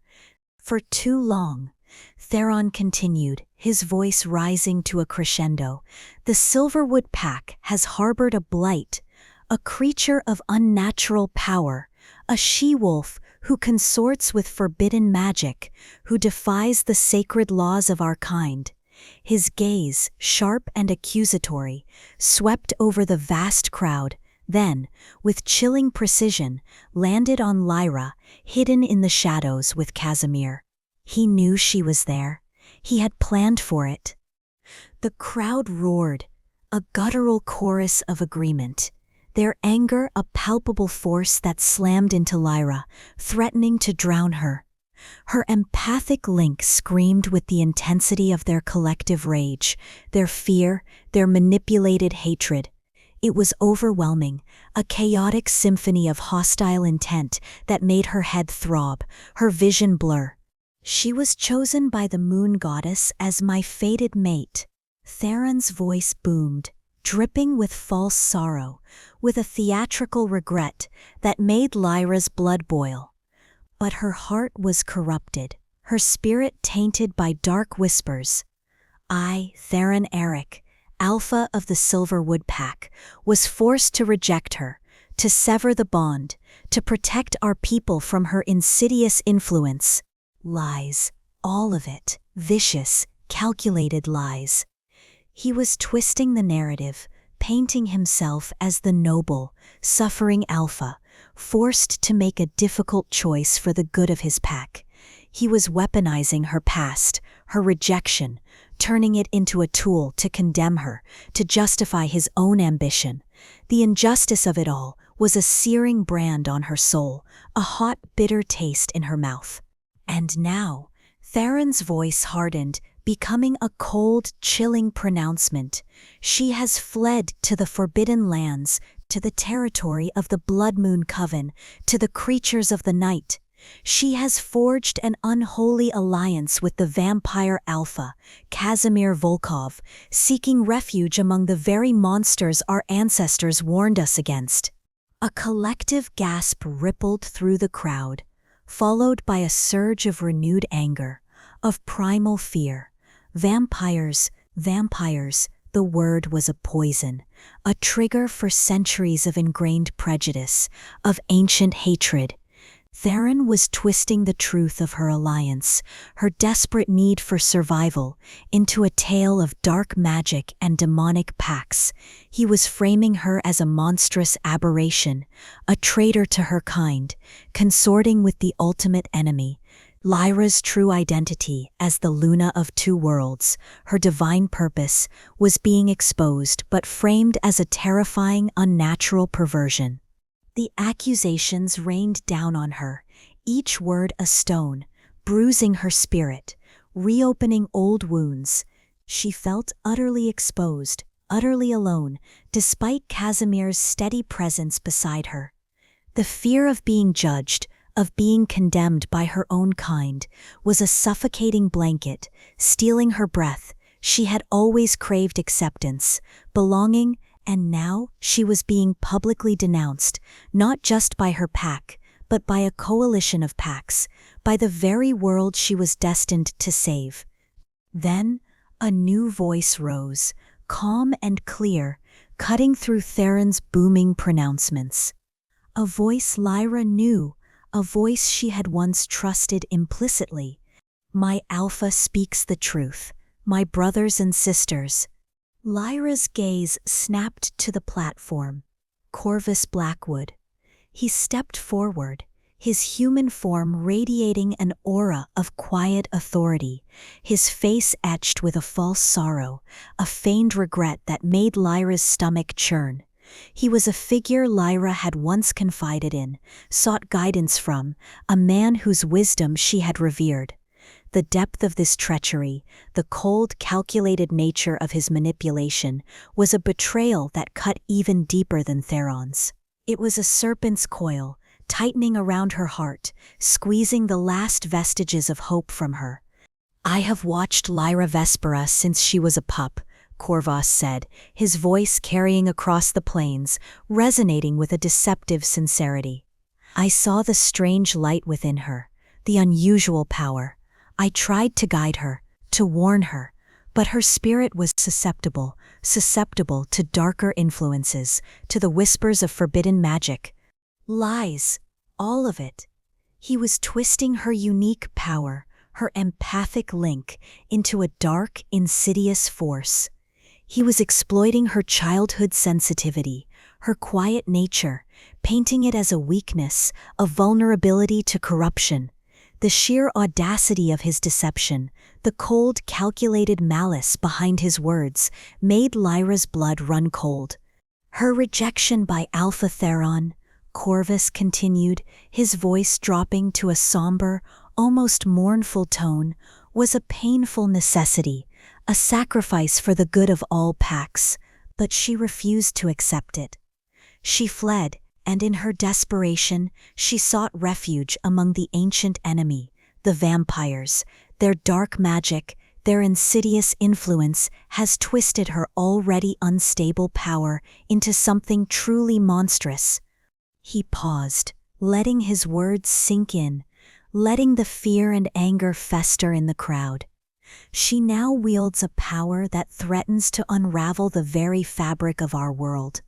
A power she calls the Luna of Two Worlds, but which is, in truth, a monstrous aberration, a tool of chaos designed to sever our connection to the moon goddess, to plunge us into an eternal night where the creatures of shadow will reign supreme."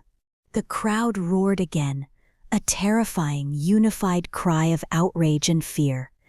Their hatred, fueled by Corvus's insidious lies, slammed into Lyra, overwhelming her senses. She felt their condemnation, their terror, their absolute conviction that she was a monster. Her heart shattered anew, splintering into a million tiny pieces. This was it, the ultimate betrayal. Not just by her mate, but by a trusted elder, by her own kind, by the very world she was destined to save. Corvus Blackwood, the man she had once trusted, now revealed his true colors, his face a mask of chilling triumph. He was not just a manipulator, he was a servant of the ancient rogue faction, his long-standing plan laid bare. He had used her rejection, her pain, her vulnerability to destabilize the packs, to sow discord, to pave the way for his faction's dominance. He had played a long, cruel game, and Lyra had been an unwitting pawn in his monstrous scheme. Lyra felt a scream building in her throat, a raw, primal howl of anguish and fury. She wanted to lash out, to unleash her power, to expose his lies, to shatter their illusions, but her body trembled, her mind reeled under the immense emotional pain, the suffocating weight of public condemnation. She was Lyra Vespera, the Luna of Two Worlds, but in this moment she felt utterly, profoundly broken. Her power, usually a source of strength, now felt like a curse, a magnet for hatred, a beacon for destruction. Casimir, standing beside her, remained a silent, unmoving anchor. His presence was a stark contrast to the swirling chaos around them. His ruby eyes, fixed on Corvus, held a cold, ancient fury, a promise of retribution. He saw Lyra's torment, felt the immense emotional pain that radiated from her, and his grip on her arm tightened, a silent reassurance, a promise of unwavering support. He was with her. Even as the world condemned her, he stood by her side. The shouts of the crowd intensified, a deafening roar of condemnation. "Monster! Traitor! Death to the corrupted Luna!" The words rained down on her, each one a fresh wound, tearing at her already fractured spirit. She was publicly condemned, her name dragged through the mud, her very existence deemed a threat to their world. This was peak emotional devastation. Her heart, already shattered by Theron, was now pulverized by Corvus, by the collective hatred of thousands of wolves. She was pushed to the brink, to the very edge of her endurance. But in that abyss of despair, a tiny, fierce spark flickered, a desperate, primal refusal to break, to be consumed, to let them win. The venom of their hatred, the crushing weight of their lies, would not be her end, it would be her forge, her transformation. The serpent's coil had tightened, yes, but it had also pushed her to the very edge of her final awakening. She was Lyra Vespera, and she was about to rise from the ashes of her betrayal. Chapter 15. The roar of the coalition pack still echoed in Lyra's ears, 1,000 voices united in condemnation, each word a stone thrown at her already shattered heart. The image of Corvus Blackwood, his face a mask of chilling triumph, his words twisting truth into monstrous lies, burned behind her eyelids. He, the elder she had trusted, had revealed himself as the serpent in the coil, the true architect of her downfall, the puppet master pulling Theron Eric's strings. The betrayal was a gaping, festering wound, deeper and more agonizing than Theron's rejection, for it came from a place she had believed sacred, from a soul she had thought benevolent. Lyra was at her lowest point, consumed by despair, her spirit bruised and raw from the relentless assault of lies and hatred. She stood beside Casimir, hidden in the shadows at the edge of the plains, her body trembling, not from cold, but from the profound emotional shock. Her empathic link, usually a source of connection, was now a torment, picking up the overwhelming cacophony of emotions from the gathered packs, their righteous fury, their ingrained fear of the unknown, their manipulated hatred for her, for Casimir, for all that defied their rigid understanding of the world. It was a suffocating blanket of negativity that threatened to smother the last flickering spark of hope within her. Casimir's hand, cool and firm, gripped hers, a silent anchor in the swirling chaos. He felt her despair, she knew. He saw the raw agony reflected in her eyes, but his gaze, fixed on the vast snarling army before them, held a cold, ancient resolve. He was a sentinel, unyielding, even in the face of such overwhelming odds. The coalition of packs, spurred by Corvus Blackwood's insidious lies, was a terrifying sight. They stretched across the plains, a living tide of fur and muscle, their forms bristling with aggression, their eyes burning with a terrifying unified purpose.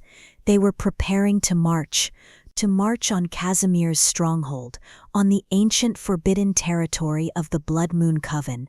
Their intent was clear, chillingly so, to cleanse the land, to eradicate both the vampires and the corrupted wolf, Lyra, who had dared to ally with them. This wasn't just a hunt anymore, this was a war, a holy war, in their twisted minds, against everything they feared, everything they didn't understand. Lyra felt the weight of it all settle on her shoulders, immense and suffocating. She was the cause, her power, her existence, her alliance with Casimir. It had brought this upon him, upon his coven, upon their ancient solitary world. The guilt was a bitter taste in her mouth, mingling with the metallic tang of fear. How could she ask him to fight this? To risk everything, his people, his very existence, for a rejected wolf, for a prophecy that was still so terrifyingly uncertain. Back within the stronghold, the tension was a living, breathing entity. The air crackled with unspoken conflict. Casimir's own coven, usually a picture of silent, disciplined unity, was fractured. The older, more traditional vampires, those who had served him for centuries, were openly dissenting.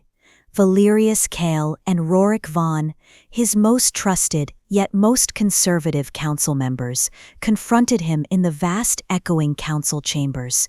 Lyra stood in the shadows, a silent witness, her heart aching with every word, every accusation. Alpha, Valerius's voice, was a low, gravelly rumble, laced with a chilling authority that bordered on insubordination. This has gone too far.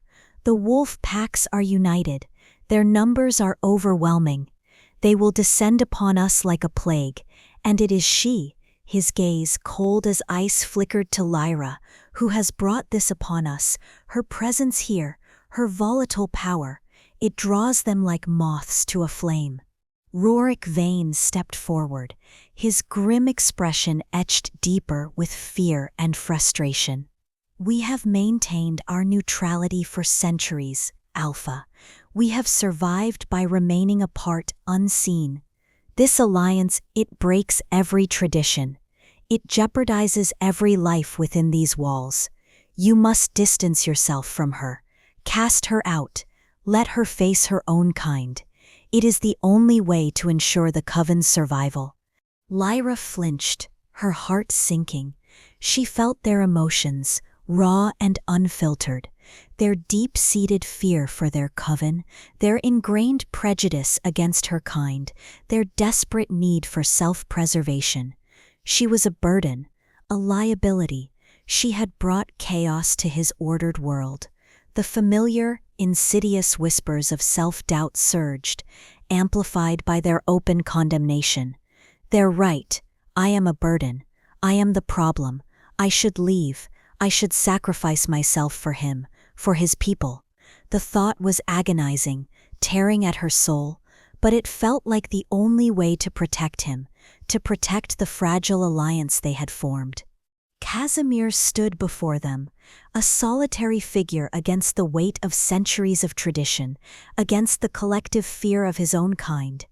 His face was a mask of aristocratic composure, but his ruby eyes burned with an ancient fire, a dangerous glint that warned of the immense power held in check.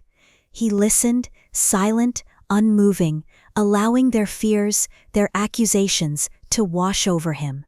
You speak of survival? Casimir's voice finally cut through the tension, low and resonant, yet carrying an undeniable force that silenced all dissent. But what survival is there in ignorance, in blindness?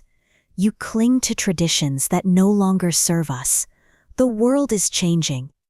The ancient threat, the one we have guarded against for millennia, is no longer lurking in the shadows. It is here, it is real, and it is led by Corvus Blackwood. He paused, his gaze sweeping over his council, each vampire flinching under the intensity of his stare. Corvus Blackwood is not merely a wolf elder. He is a corrupted being, a servant of an ancient rogue faction that seeks to sever the connection to the moon goddess, to plunge all realms into chaos. He manipulated Theron Eric, twisted his ambition, poisoned his mind against Lyra. Her rejection was not an act of chance. It was a calculated move, designed to destabilize the Pax, to remove the prophesied Luna, to pave the way for his faction's ultimate goal. Valerius Kale scoffed, a dry, dismissive sound. Madness, Alpha, a wolf elder, manipulating ancient prophecies. This is a distraction. Our concern is the army at our gates. Casimir's eyes narrowed, a cold, dangerous fire igniting in their depths. You call it madness? You call it a distraction? You speak of the army at our gates, but you do not see the true enemy within. Corvus Blackwood's influence is spreading like a cancer. He seeks to corrupt the very source of magic, to sever the moon goddess's light from this world.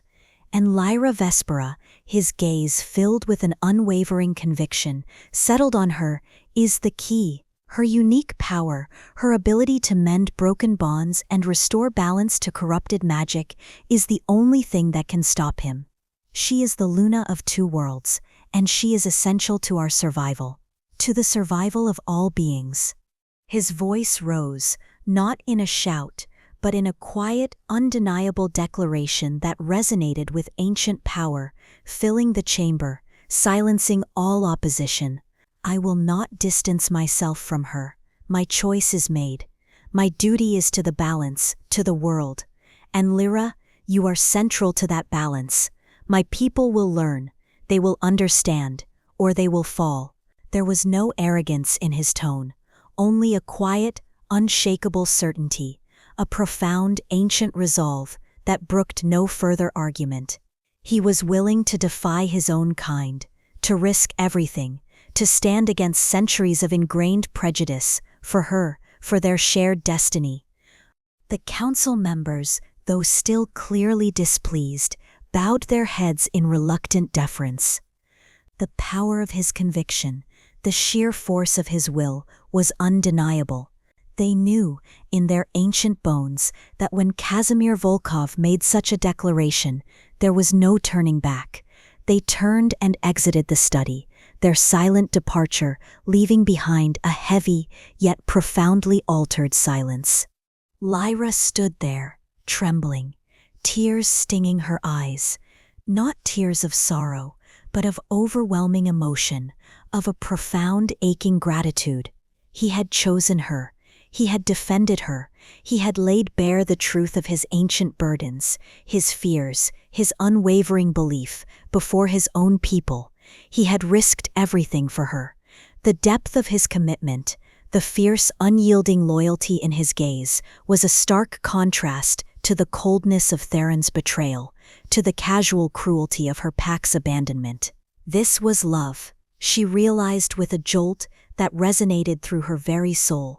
Not the faded, easy love she had been promised, but a fierce, chosen love, forged in the crucible of despair, built on shared burdens and unwavering faith.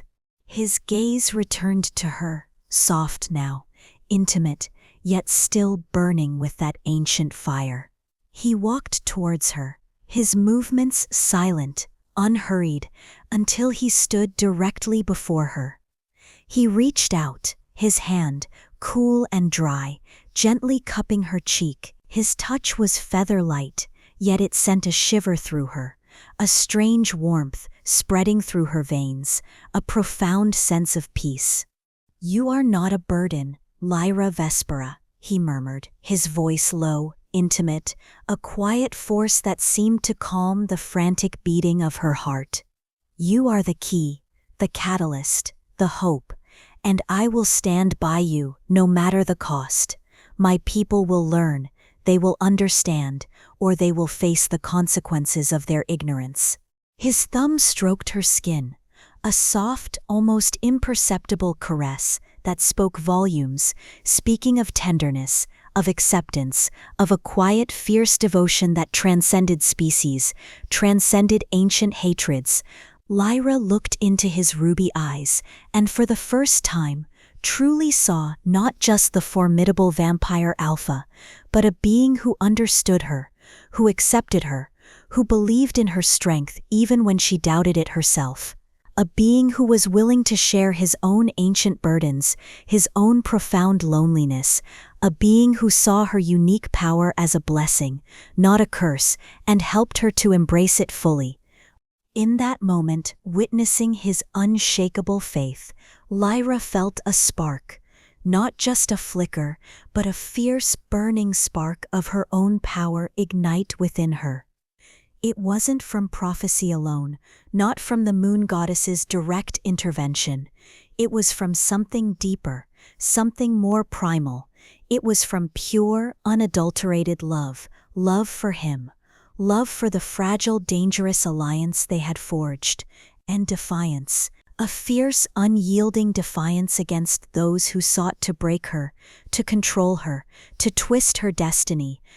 The energy within her, her empathic link, which had been so chaotic, so draining, now hummed with a new kind of power. It was controlled, focused, infused with a burning resolve. She felt the strength surge through her veins, a vibrant living force that pushed back against the despair, against the fear, against the lingering pain of betrayal. She was no longer just a victim. She was a warrior, a Luna, and her power, her true power, was awakening, fueled by the unwavering belief of the vampire Alpha who stood by her side. The threads of their bond, woven in shared secrets and whispered truths, were no longer just tightening. They were fusing, becoming an unbreakable, undeniable force. Their union, wolf and vampire, light and shadow, was solidifying against the world, a beacon of hope in the face of overwhelming odds. The war was coming. The coalition of packs, spurred by Corvus Blackwood's insidious lies, would descend upon them. But Lyra was no longer at her lowest point. She was rising, and with Casimir by her side, their bond an unyielding shield, she was ready to face the climactic battle. The stage was set. The world would soon learn the true meaning of an unbreakable thread. Chapter 16. The air crackled, not with the static of magic, not yet, but with the raw primal energy of thousands of wolves, their collective fury a tangible force that pressed down on Lyra, threatening to suffocate her. She stood beside Casimir, just beyond the coven's outer defenses, the ancient stone of the stronghold, a cold, silent witness behind them. Before them, stretching across the vast moonlit plains, was the coalition of packs, a snarling, heaving tide of fur and teeth, their eyes burning with a righteous, manipulated hatred.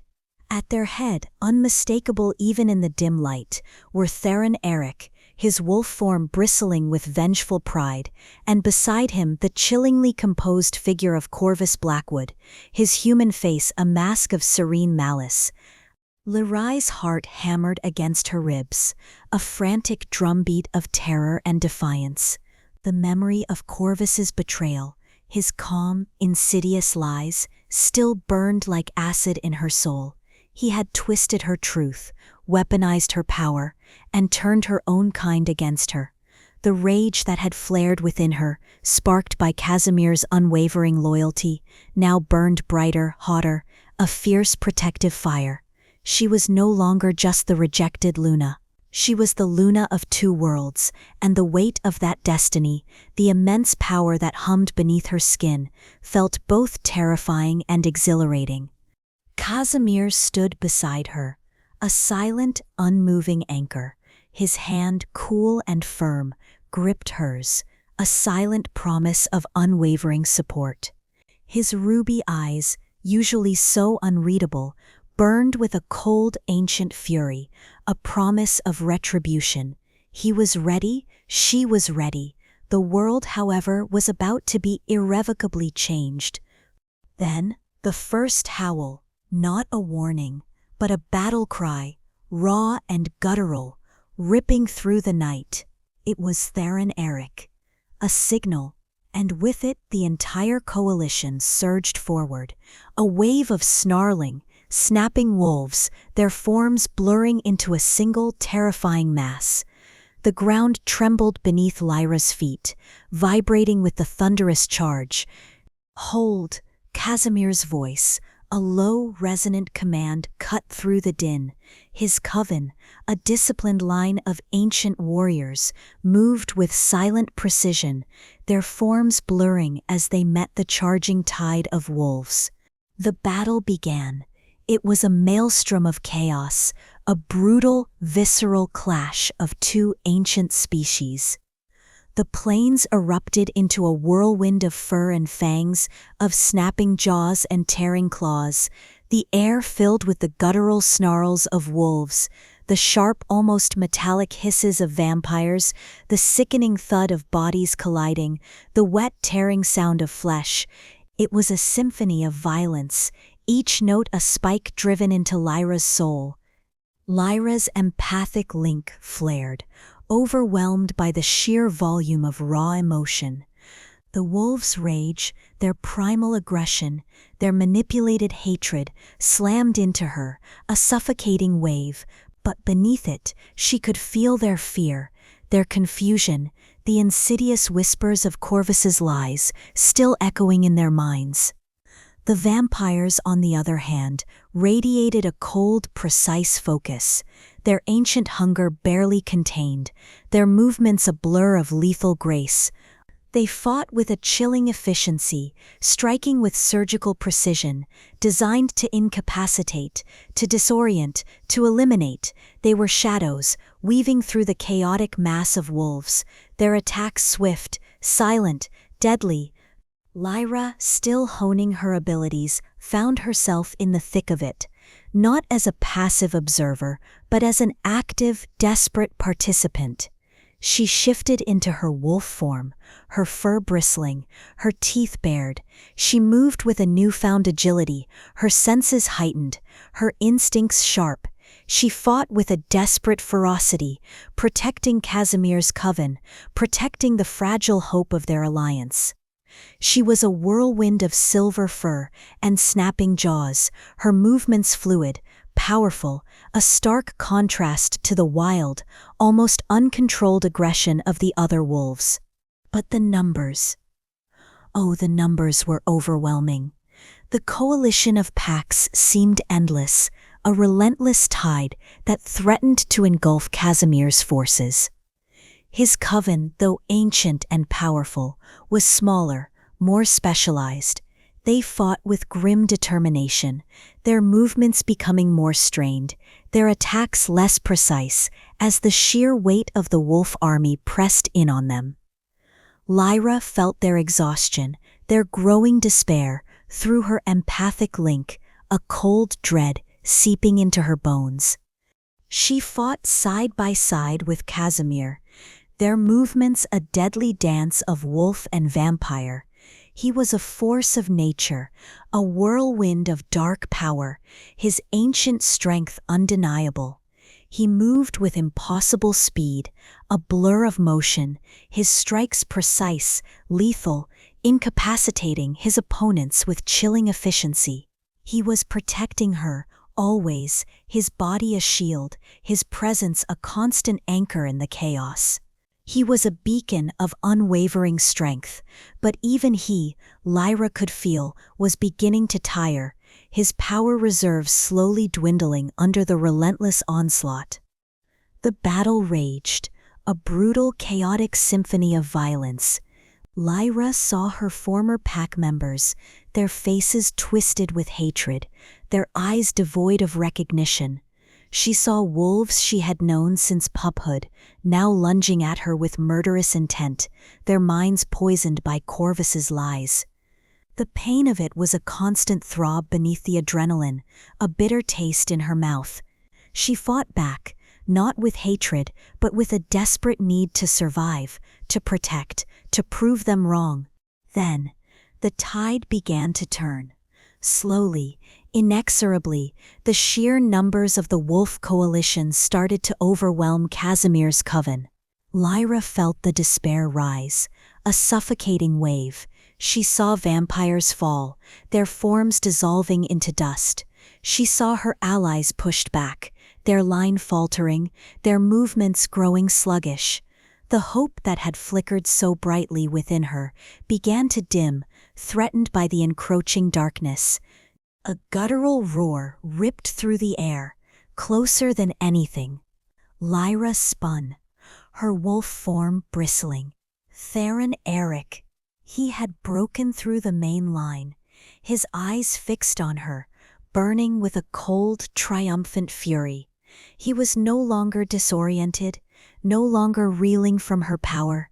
He was focused, driven by a singular vengeful purpose. And beside him, emerging from the chaos, was Corvus Blackwood, his human form calm, composed, a chilling smile playing on his lips. He held an ancient, gnarled staff, its tip glowing with a faint, dark energy, a subtle hum of corrupted magic radiating from it. He was channeling the dark forces, amplifying the wolves' hatred, fueling their aggression. Lyra was cornered. The space around her narrowed. the snarling forms of Theron and Corvus closing in, blocking her escape. Theron lunged, his powerful jaws snapping, aiming for her throat. Corvus, with a swift, almost imperceptible movement, raised his staff, a dark, pulsing energy gathering at its tip, aimed directly at her chest. This was it, the culmination of their betrayal, the end. In that split second, as Theron's teeth flashed and Corvus's dark magic surged, a profound stillness settled over Lyra. The chaos of the battle faded, the roar of the wolves, the clash of bodies, all of it dissolved into a distant hum. Her heart, which had been hammering frantically, now beat with a slow, steady, powerful rhythm. The despair, the fear, the self-doubt, all of it vanished, replaced by a fierce, unyielding clarity. She was Lyra Vespera, the Luna of two worlds, the bridge, the mender of broken bonds, the one destined to restore balance. And she would not be broken, she would not fall, not here, not now, not when the fate of the world hung in the balance. A surge. Not a desperate, uncontrolled flare, but a conscious, deliberate unleashing. The power of the moon goddess, pure and restorative, surged through her, not like an explosion, but like a river of liquid moonlight flowing through her veins, igniting every cell, every fiber of her being. It was a warmth that spread through her, banishing the cold, banishing the fear, filling her with a profound, vibrant energy. Her wolf form began to shift. Not the agonizing, wrenching transformation she was used to. This was fluid, seamless, a breathtaking metamorphosis. Her fur shimmered, not just silver, but with an ethereal, pearlescent glow, radiating a soft lunar light. Her form grew, becoming larger, more powerful, yet impossibly graceful. Her eyes, usually a warm amber, now glowed with an inner luminescence, reflecting the very light of the moon goddess. She was no longer just a stronger wolf. She was a being of ethereal light and primal strength, a manifestation of ancient power, a true Luna, radiant and formidable. Her empathic connection, which had been a torment, a chaotic static of overwhelming emotions, now became a weapon of truth. She didn't destroy, she didn't attack with physical force. Instead, she focused, she channeled the pure, restorative moon goddess energy, infused with her own unwavering intent, and unleashed it, not as a destructive blast, but as a wave of pure, unadulterated, undeniable truth. It slammed into Theron Eric first. He was mid-lunge, his jaws wide, his eyes burning with vengeful triumph. But as the wave of truth hit him, his body froze. His eyes, fixed on Lyra's glowing form, widened in sudden, profound horror. He saw it. He saw everything. The lies he had been fed, the manipulation he had succumbed to, the true nature of Corvus Blackwood's malice.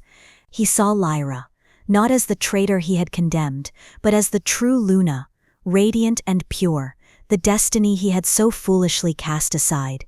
The truth, raw and agonizing, ripped through his mind, shattering his illusions, tearing down the walls of his arrogance and ambition.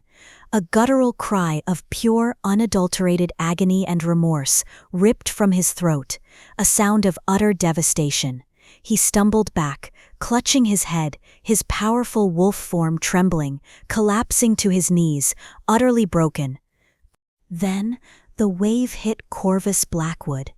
He was raising his staff, a dark, pulsing energy gathering at its tip, ready to unleash his corrupted magic. But as Lyra's truth wave washed over him, his calm, composed facade shattered. His eyes, fixed on Lyra, filled with a sudden, profound terror, a dawning horror. He saw his own insidious manipulation, his centuries of treachery, his monstrous ambition, all laid bare. The corrupted magic he wielded sputtered, flickered, and then went dark, overwhelmed by the pure, restorative energy of the moon goddess. A scream, raw and unholy, tore from his throat, a sound of pure, unadulterated malice and frustrated rage. He stumbled back, clutching his chest, his body writhing as if struck by an invisible, agonizing force, his dark power unraveling around him. And then the wave spread. Through the entire coalition of packs, through every wolf on the plains, it wasn't a physical attack. It was a profound, overwhelming psychic impact, a direct infusion of truth into their minds, shattering their illusions, tearing down the walls of lies that Corvus had built. They saw it all. Corvus Blackwood's insidious treachery, his manipulation of Theron, his ultimate goal to sever their connection to the moon goddess, to plunge their world into chaos. They saw Lyra, not as the monstrous aberration they had been told, but as the true Luna, radiant and pure, a beacon of hope, a manifestation of the moon goddess's divine will. The battlefield, which had been a maelstrom of chaos, suddenly stilled. The snarls died, the attacks faltered. Hundreds of wolves, mid-lunge, mid-strike, froze, their eyes once burning with hatred, now widened in confusion, then dawning horror, then profound, sickening realization. They stumbled back, clutching their heads, their bodies trembling, a chorus of low moans and whimpers rising from their ranks. The truth, raw and undeniable, had slammed into them, shattering their manipulated fury, revealing the depths of their folly. Lyra stood amidst the stunned silence, her ethereal form glowing, her heart pounding with a profound sense of triumph. She was no longer just Lyra, the rejected Luna. She was the Luna of two worlds, her power fully embraced, her destiny undeniable. She had not destroyed, she had revealed, she had mended, and in doing so, she had shattered the illusions, broken the serpent's coil, and shifted the tide of a war that had threatened to consume them all. The dawn of the Luna had truly arrived. Chapter 17. The battlefield was silent, not the eerie, breathless silence of anticipation, but a profound, stunned stillness. The raw power that had surged from Lyra, the wave of pure, undeniable truth, had ripped through the coalition of packs, shattering their illusions, exposing the insidious lies of Corvus Blackwood. The air, once thick with the scent of rage and manipulated hatred, now hummed with a different kind of energy, confusion, dawning horror, and a profound, sickening realization. Lyra stood in the center of it all, her ethereal form still glowing with the soft, pearlescent light of her true Luna form, her heart pounding with the aftermath of her power's unleashing. Her gaze, now clear and unwavering, settled on Theron Eric. He lay on the ground, not physically wounded, but utterly, profoundly broken. His wolf form, once so proud and imposing, was now a crumpled, trembling heap of fur. His eyes, wide and unfocused, stared up at her, filled with a raw, agonizing remorse. The truth delivered by Lyra's power had stripped him bare, revealing the depths of his ambition, his susceptibility to manipulation, his casual cruelty. He saw it all now, the monstrous folly of his rejection, the treasure he had cast aside, the true Luna he had condemned. His pride, his arrogance, his very identity as the alpha heir, all of it was shattered, lying in ruins around him. A low, guttural whimper escaped his throat, a sound of pure, desolate despair. He was defeated, not by force, but by the undeniable weight of his own actions, by the blinding light of truth. Then, Lyra's gaze shifted to Corvus Blackwood. He writhed on the ground, his human form contorted in agony, clutching his chest. The dark, corrupted magic he had wielded, the insidious energy he had channeled from the ancient rogue faction, sputtered and died, overwhelmed by the pure, restorative moon goddess energy that still radiated from Lyra. He was stripped of his power, exposed, his true malevolent nature laid bare for all to see. His face, once so composed, was now a mask of pure, unadulterated malice, twisted with frustrated rage. He was no longer the wise elder, he was a desperate, defeated villain. With a final guttural scream of fury, Corvus Blackwood attempted a desperate final act of malice. A surge of dark residual energy flared around him, a last dying gasp of corrupted magic, aimed directly at Lyra. It was a desperate, pathetic attempt, a venomous lash from a dying serpent. But before it could reach her, a silent, impossibly swift shadow moved. Casimir. He was a blur of motion, his ancient power surging, his ruby eyes burning with a cold, protective fury. He intercepted the dark energy, not absorbing it, but shattering it with a precise, almost surgical strike of his own power. The corrupted magic dissipated into nothingness, like smoke in the wind. Then, with a terrifying grace, Casimir was upon Corvus Blackwood. He didn't strike to kill, not yet. Instead, he moved with a chilling efficiency, his hands clamping down on Corvus's wrists, his ancient power flowing, binding the elder, severing any lingering connection he had to the dark faction, to the corrupted magic.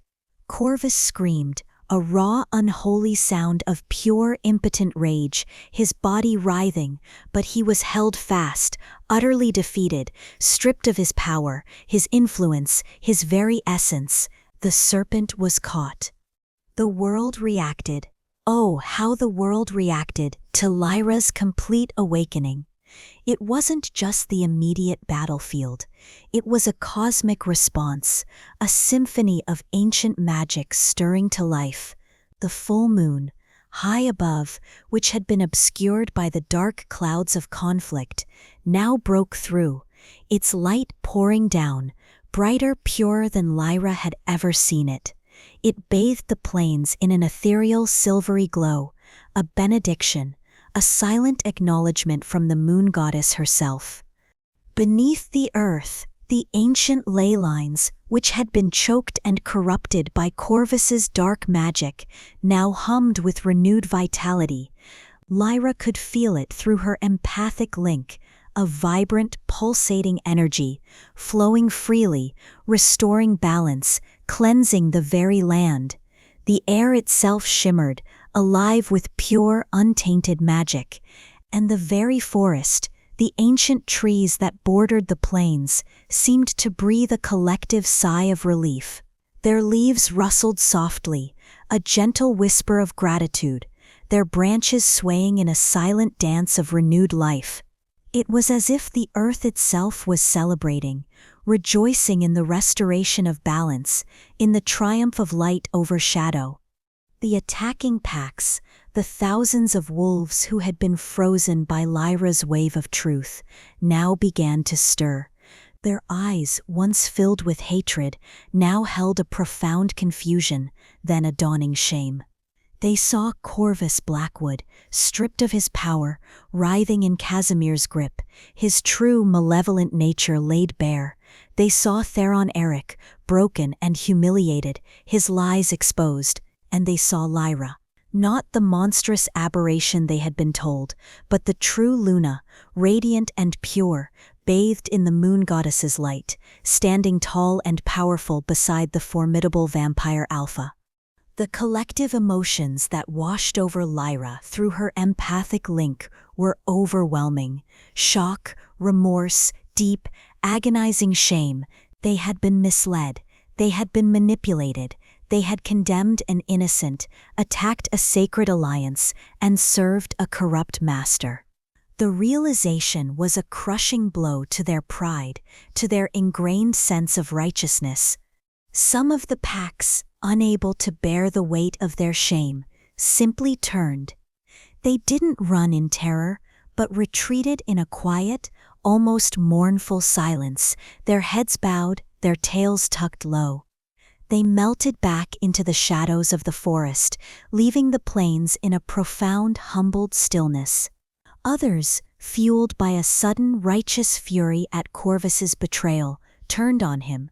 A low growl rippled through their ranks, then a surge of movement.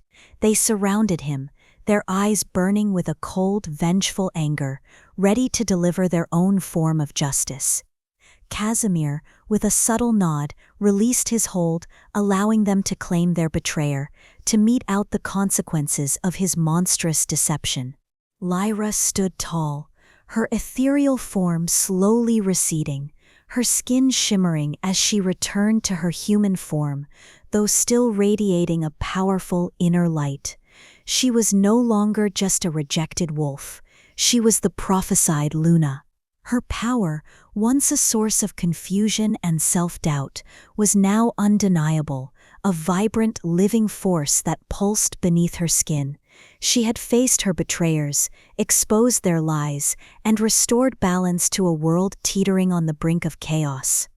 Casimir stood beside her, his presence a solid, unwavering anchor.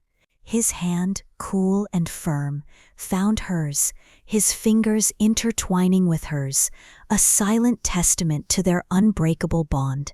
His ruby eyes, fixed on her, held a profound pride, a deep, ancient satisfaction. Their bond, wolf and vampire, light and shadow, was a beacon of a new era, a testament to a love that transcended prejudice, transcended species, forged in the crucible of despair and triumph. The immediate threat was resolved. Corvus Blackwood was defeated, his influence shattered. Theron Eric was broken, his ambition and pride in ruins. The coalition of Pax was dispersed, their illusions shattered, their minds grappling with the raw truth. The scales of justice had tipped, decisively, in Lyra's favor. But this was not just a victory, it was a beginning. Lyra, standing tall beside Casimir, was no longer defined by her past, by her rejection. She was defined by her power, by her purpose, by the unbreakable thread that bound her to the vampire Alpha. Their union, once forbidden, was now a powerful symbol, a promise of a future where ancient hatreds might finally be mended, where balance could be restored, where love, fierce and unyielding, could truly conquer all.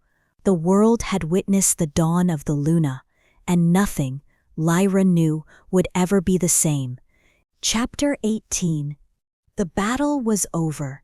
The plains, once a maelstrom of snarling fury and desperate defense, now lay quiet beneath the benevolent gaze of the full moon. The air, cleansed by Lyra's raw, restorative power, hummed with a new kind of energy, a fragile peace, a tentative hope. Corvus Blackwood, stripped of his power, his insidious influence shattered, had been dragged away by the enraged Pax he had so cunningly manipulated, destined for a justice far harsher than any prison could offer. Theron Eric, his ambition and pride utterly broken, lay crumpled on the ground, a pitiable figure whose arrogance had cost him everything. The coalition of Pax, their illusions shattered by the undeniable truth, had dispersed, their retreat a silent testament to Lyra's power, to the profound shift in the balance of their world. Lyra stood beside Casimir, the last vestiges of her Luna form's ethereal glow fading, leaving her human once more, yet radiating a quiet, undeniable power. Her hand was still clasped in his cool, dry touch, a constant anchor, a silent promise of unwavering support. His ruby eyes, fixed on her, held a profound pride, a deep, ancient satisfaction. They had faced the storm, they had stood together, and they had won. But victory, Lyra knew, was rarely simple. The immediate conflict was over, yes. The serpent's coil had been broken, but the world, a world steeped in centuries of prejudice, of fear, of ingrained hatred between species, was not so easily mended. In the days that followed, a new kind of work began. The consolidation of their new alliance. It was a slow, painstaking process, fraught with lingering suspicion and deep-seated mistrust. Casimir's coven, though they had witnessed Lyra's power, though they had seen their alpha's unwavering commitment, still harbored reservations. The older vampires, like Valerius Kale and Rorik Vane, watched Lyra with wary eyes, their ancient fears battling with the undeniable proof of her destiny. Lyra, for her part, moved through the stronghold with a newfound grace, a quiet confidence that had replaced her earlier self-doubt. She engaged with the coven, not with demands but with empathy, with understanding. She used her unique power not to overwhelm, but to subtly bridge the emotional gaps, to soothe the lingering fears, to show them that her power was one of restoration, not destruction. She helped mend the physical damage to the stronghold, channeling her lunar energy to knit fractured stone, to purify the lingering traces of corrupted magic. She was a beacon of hope, a living testament to the moon goddess's will, a bridge between two ancient warring species. Theron Eric. His fate was a grim one. Stripped of his alpha status by his own disillusioned pack, his ambition and pride shattered, he was left to face the consequences of his actions. Lyra heard whispers from the few Silverwood wolves who, seeing the truth, had hesitantly approached the Blood Moon Coven, seeking understanding. Theron was a broken figure, consumed by shame and remorse, haunted by the memory of what he had cast aside. His pack, disillusioned and fractured, struggled to rebuild, their faith in their leadership irrevocably damaged. It was a pitiable end for a male who had once embodied such promise, such arrogance, and Lyra, despite all the pain he had inflicted, felt a strange, quiet ache for the lost boy he once was, for the destiny he had squandered. Corvus Blackwood. His influence, once so pervasive, was shattered. He was imprisoned, or perhaps banished to a realm of eternal torment by the very packs he had manipulated. His dark faction, however, was not entirely eradicated. Lyra felt it, a faint, chilling hum beneath the surface of the world, a whisper of lingering malice. He was gone, yes, but the seeds of his evil, the tendrils of his corrupted magic, had been deeply sown. There was a hint, a subtle, chilling premonition that his dark faction still existed, regrouping, waiting for another opportunity to rise. The war for balance, Lyra knew, was far from over. As the days turned into weeks, a fragile yet profound peace settled over the Blood Moon Coven territory. Wolves, once sworn enemies, now cautiously approached the stronghold, drawn by the undeniable presence of the Luna, by the promise of a new era. Lyra and Casimir stood together, a unique bond between wolf and vampire, a beacon of hope for a future free from ancient prejudices. Their alliance was not just political, it was a testament to a love that had defied destiny, a connection forged in fire and betrayal, stronger than any fated mate bond. Lyra would often find herself standing at the edge of the plains, looking out over the newly peaceful landscape. The moon, full and brilliant, cast its silvery light over the world, a silent blessing. The forest, once a place of terror, now felt vibrant, alive, its ancient ley lines humming with renewed vitality. The air was clean, crisp, carrying the scent of pine and damp earth, mingled with the faint, sweet scent of Casimir's power. But as she looked out, a profound, haunting question settled in the air, a whisper on the wind, echoing in the quiet chambers of her heart. In a world forever changed, where ancient hatreds linger like shadows, where the scars of betrayal run deep, will they choose to believe the truth of the Luna of two worlds, or will the whispers of fear once again divide them? The question hung there, unanswered. A challenge to the fragile peace they had forged. The world had witnessed her power, seen the truth of Corvus's lies. But belief was a choice, acceptance was a journey, and the path to true unity, to a future free from prejudice, was long and uncertain. This story, Lyra's story, is a testament to resilience, to the fierce power of a love that defies all odds, to a destiny that transcends rejection. It's a journey of overcoming heartbreak, to embrace inherent power, to claim a love beyond what was stolen. If this story lit something inside you, if Lyra's courage, Casimir's unwavering loyalty, and the fierce fire of their forbidden love resonated deep within your own wild heart, then subscribe to Wolf Vale Tales, because here we tell tales that burn, tales of passion, of power, of destiny, tales that will pull you into worlds you never imagined and leave you longing for more. Join our pack, let us howl together under the moon.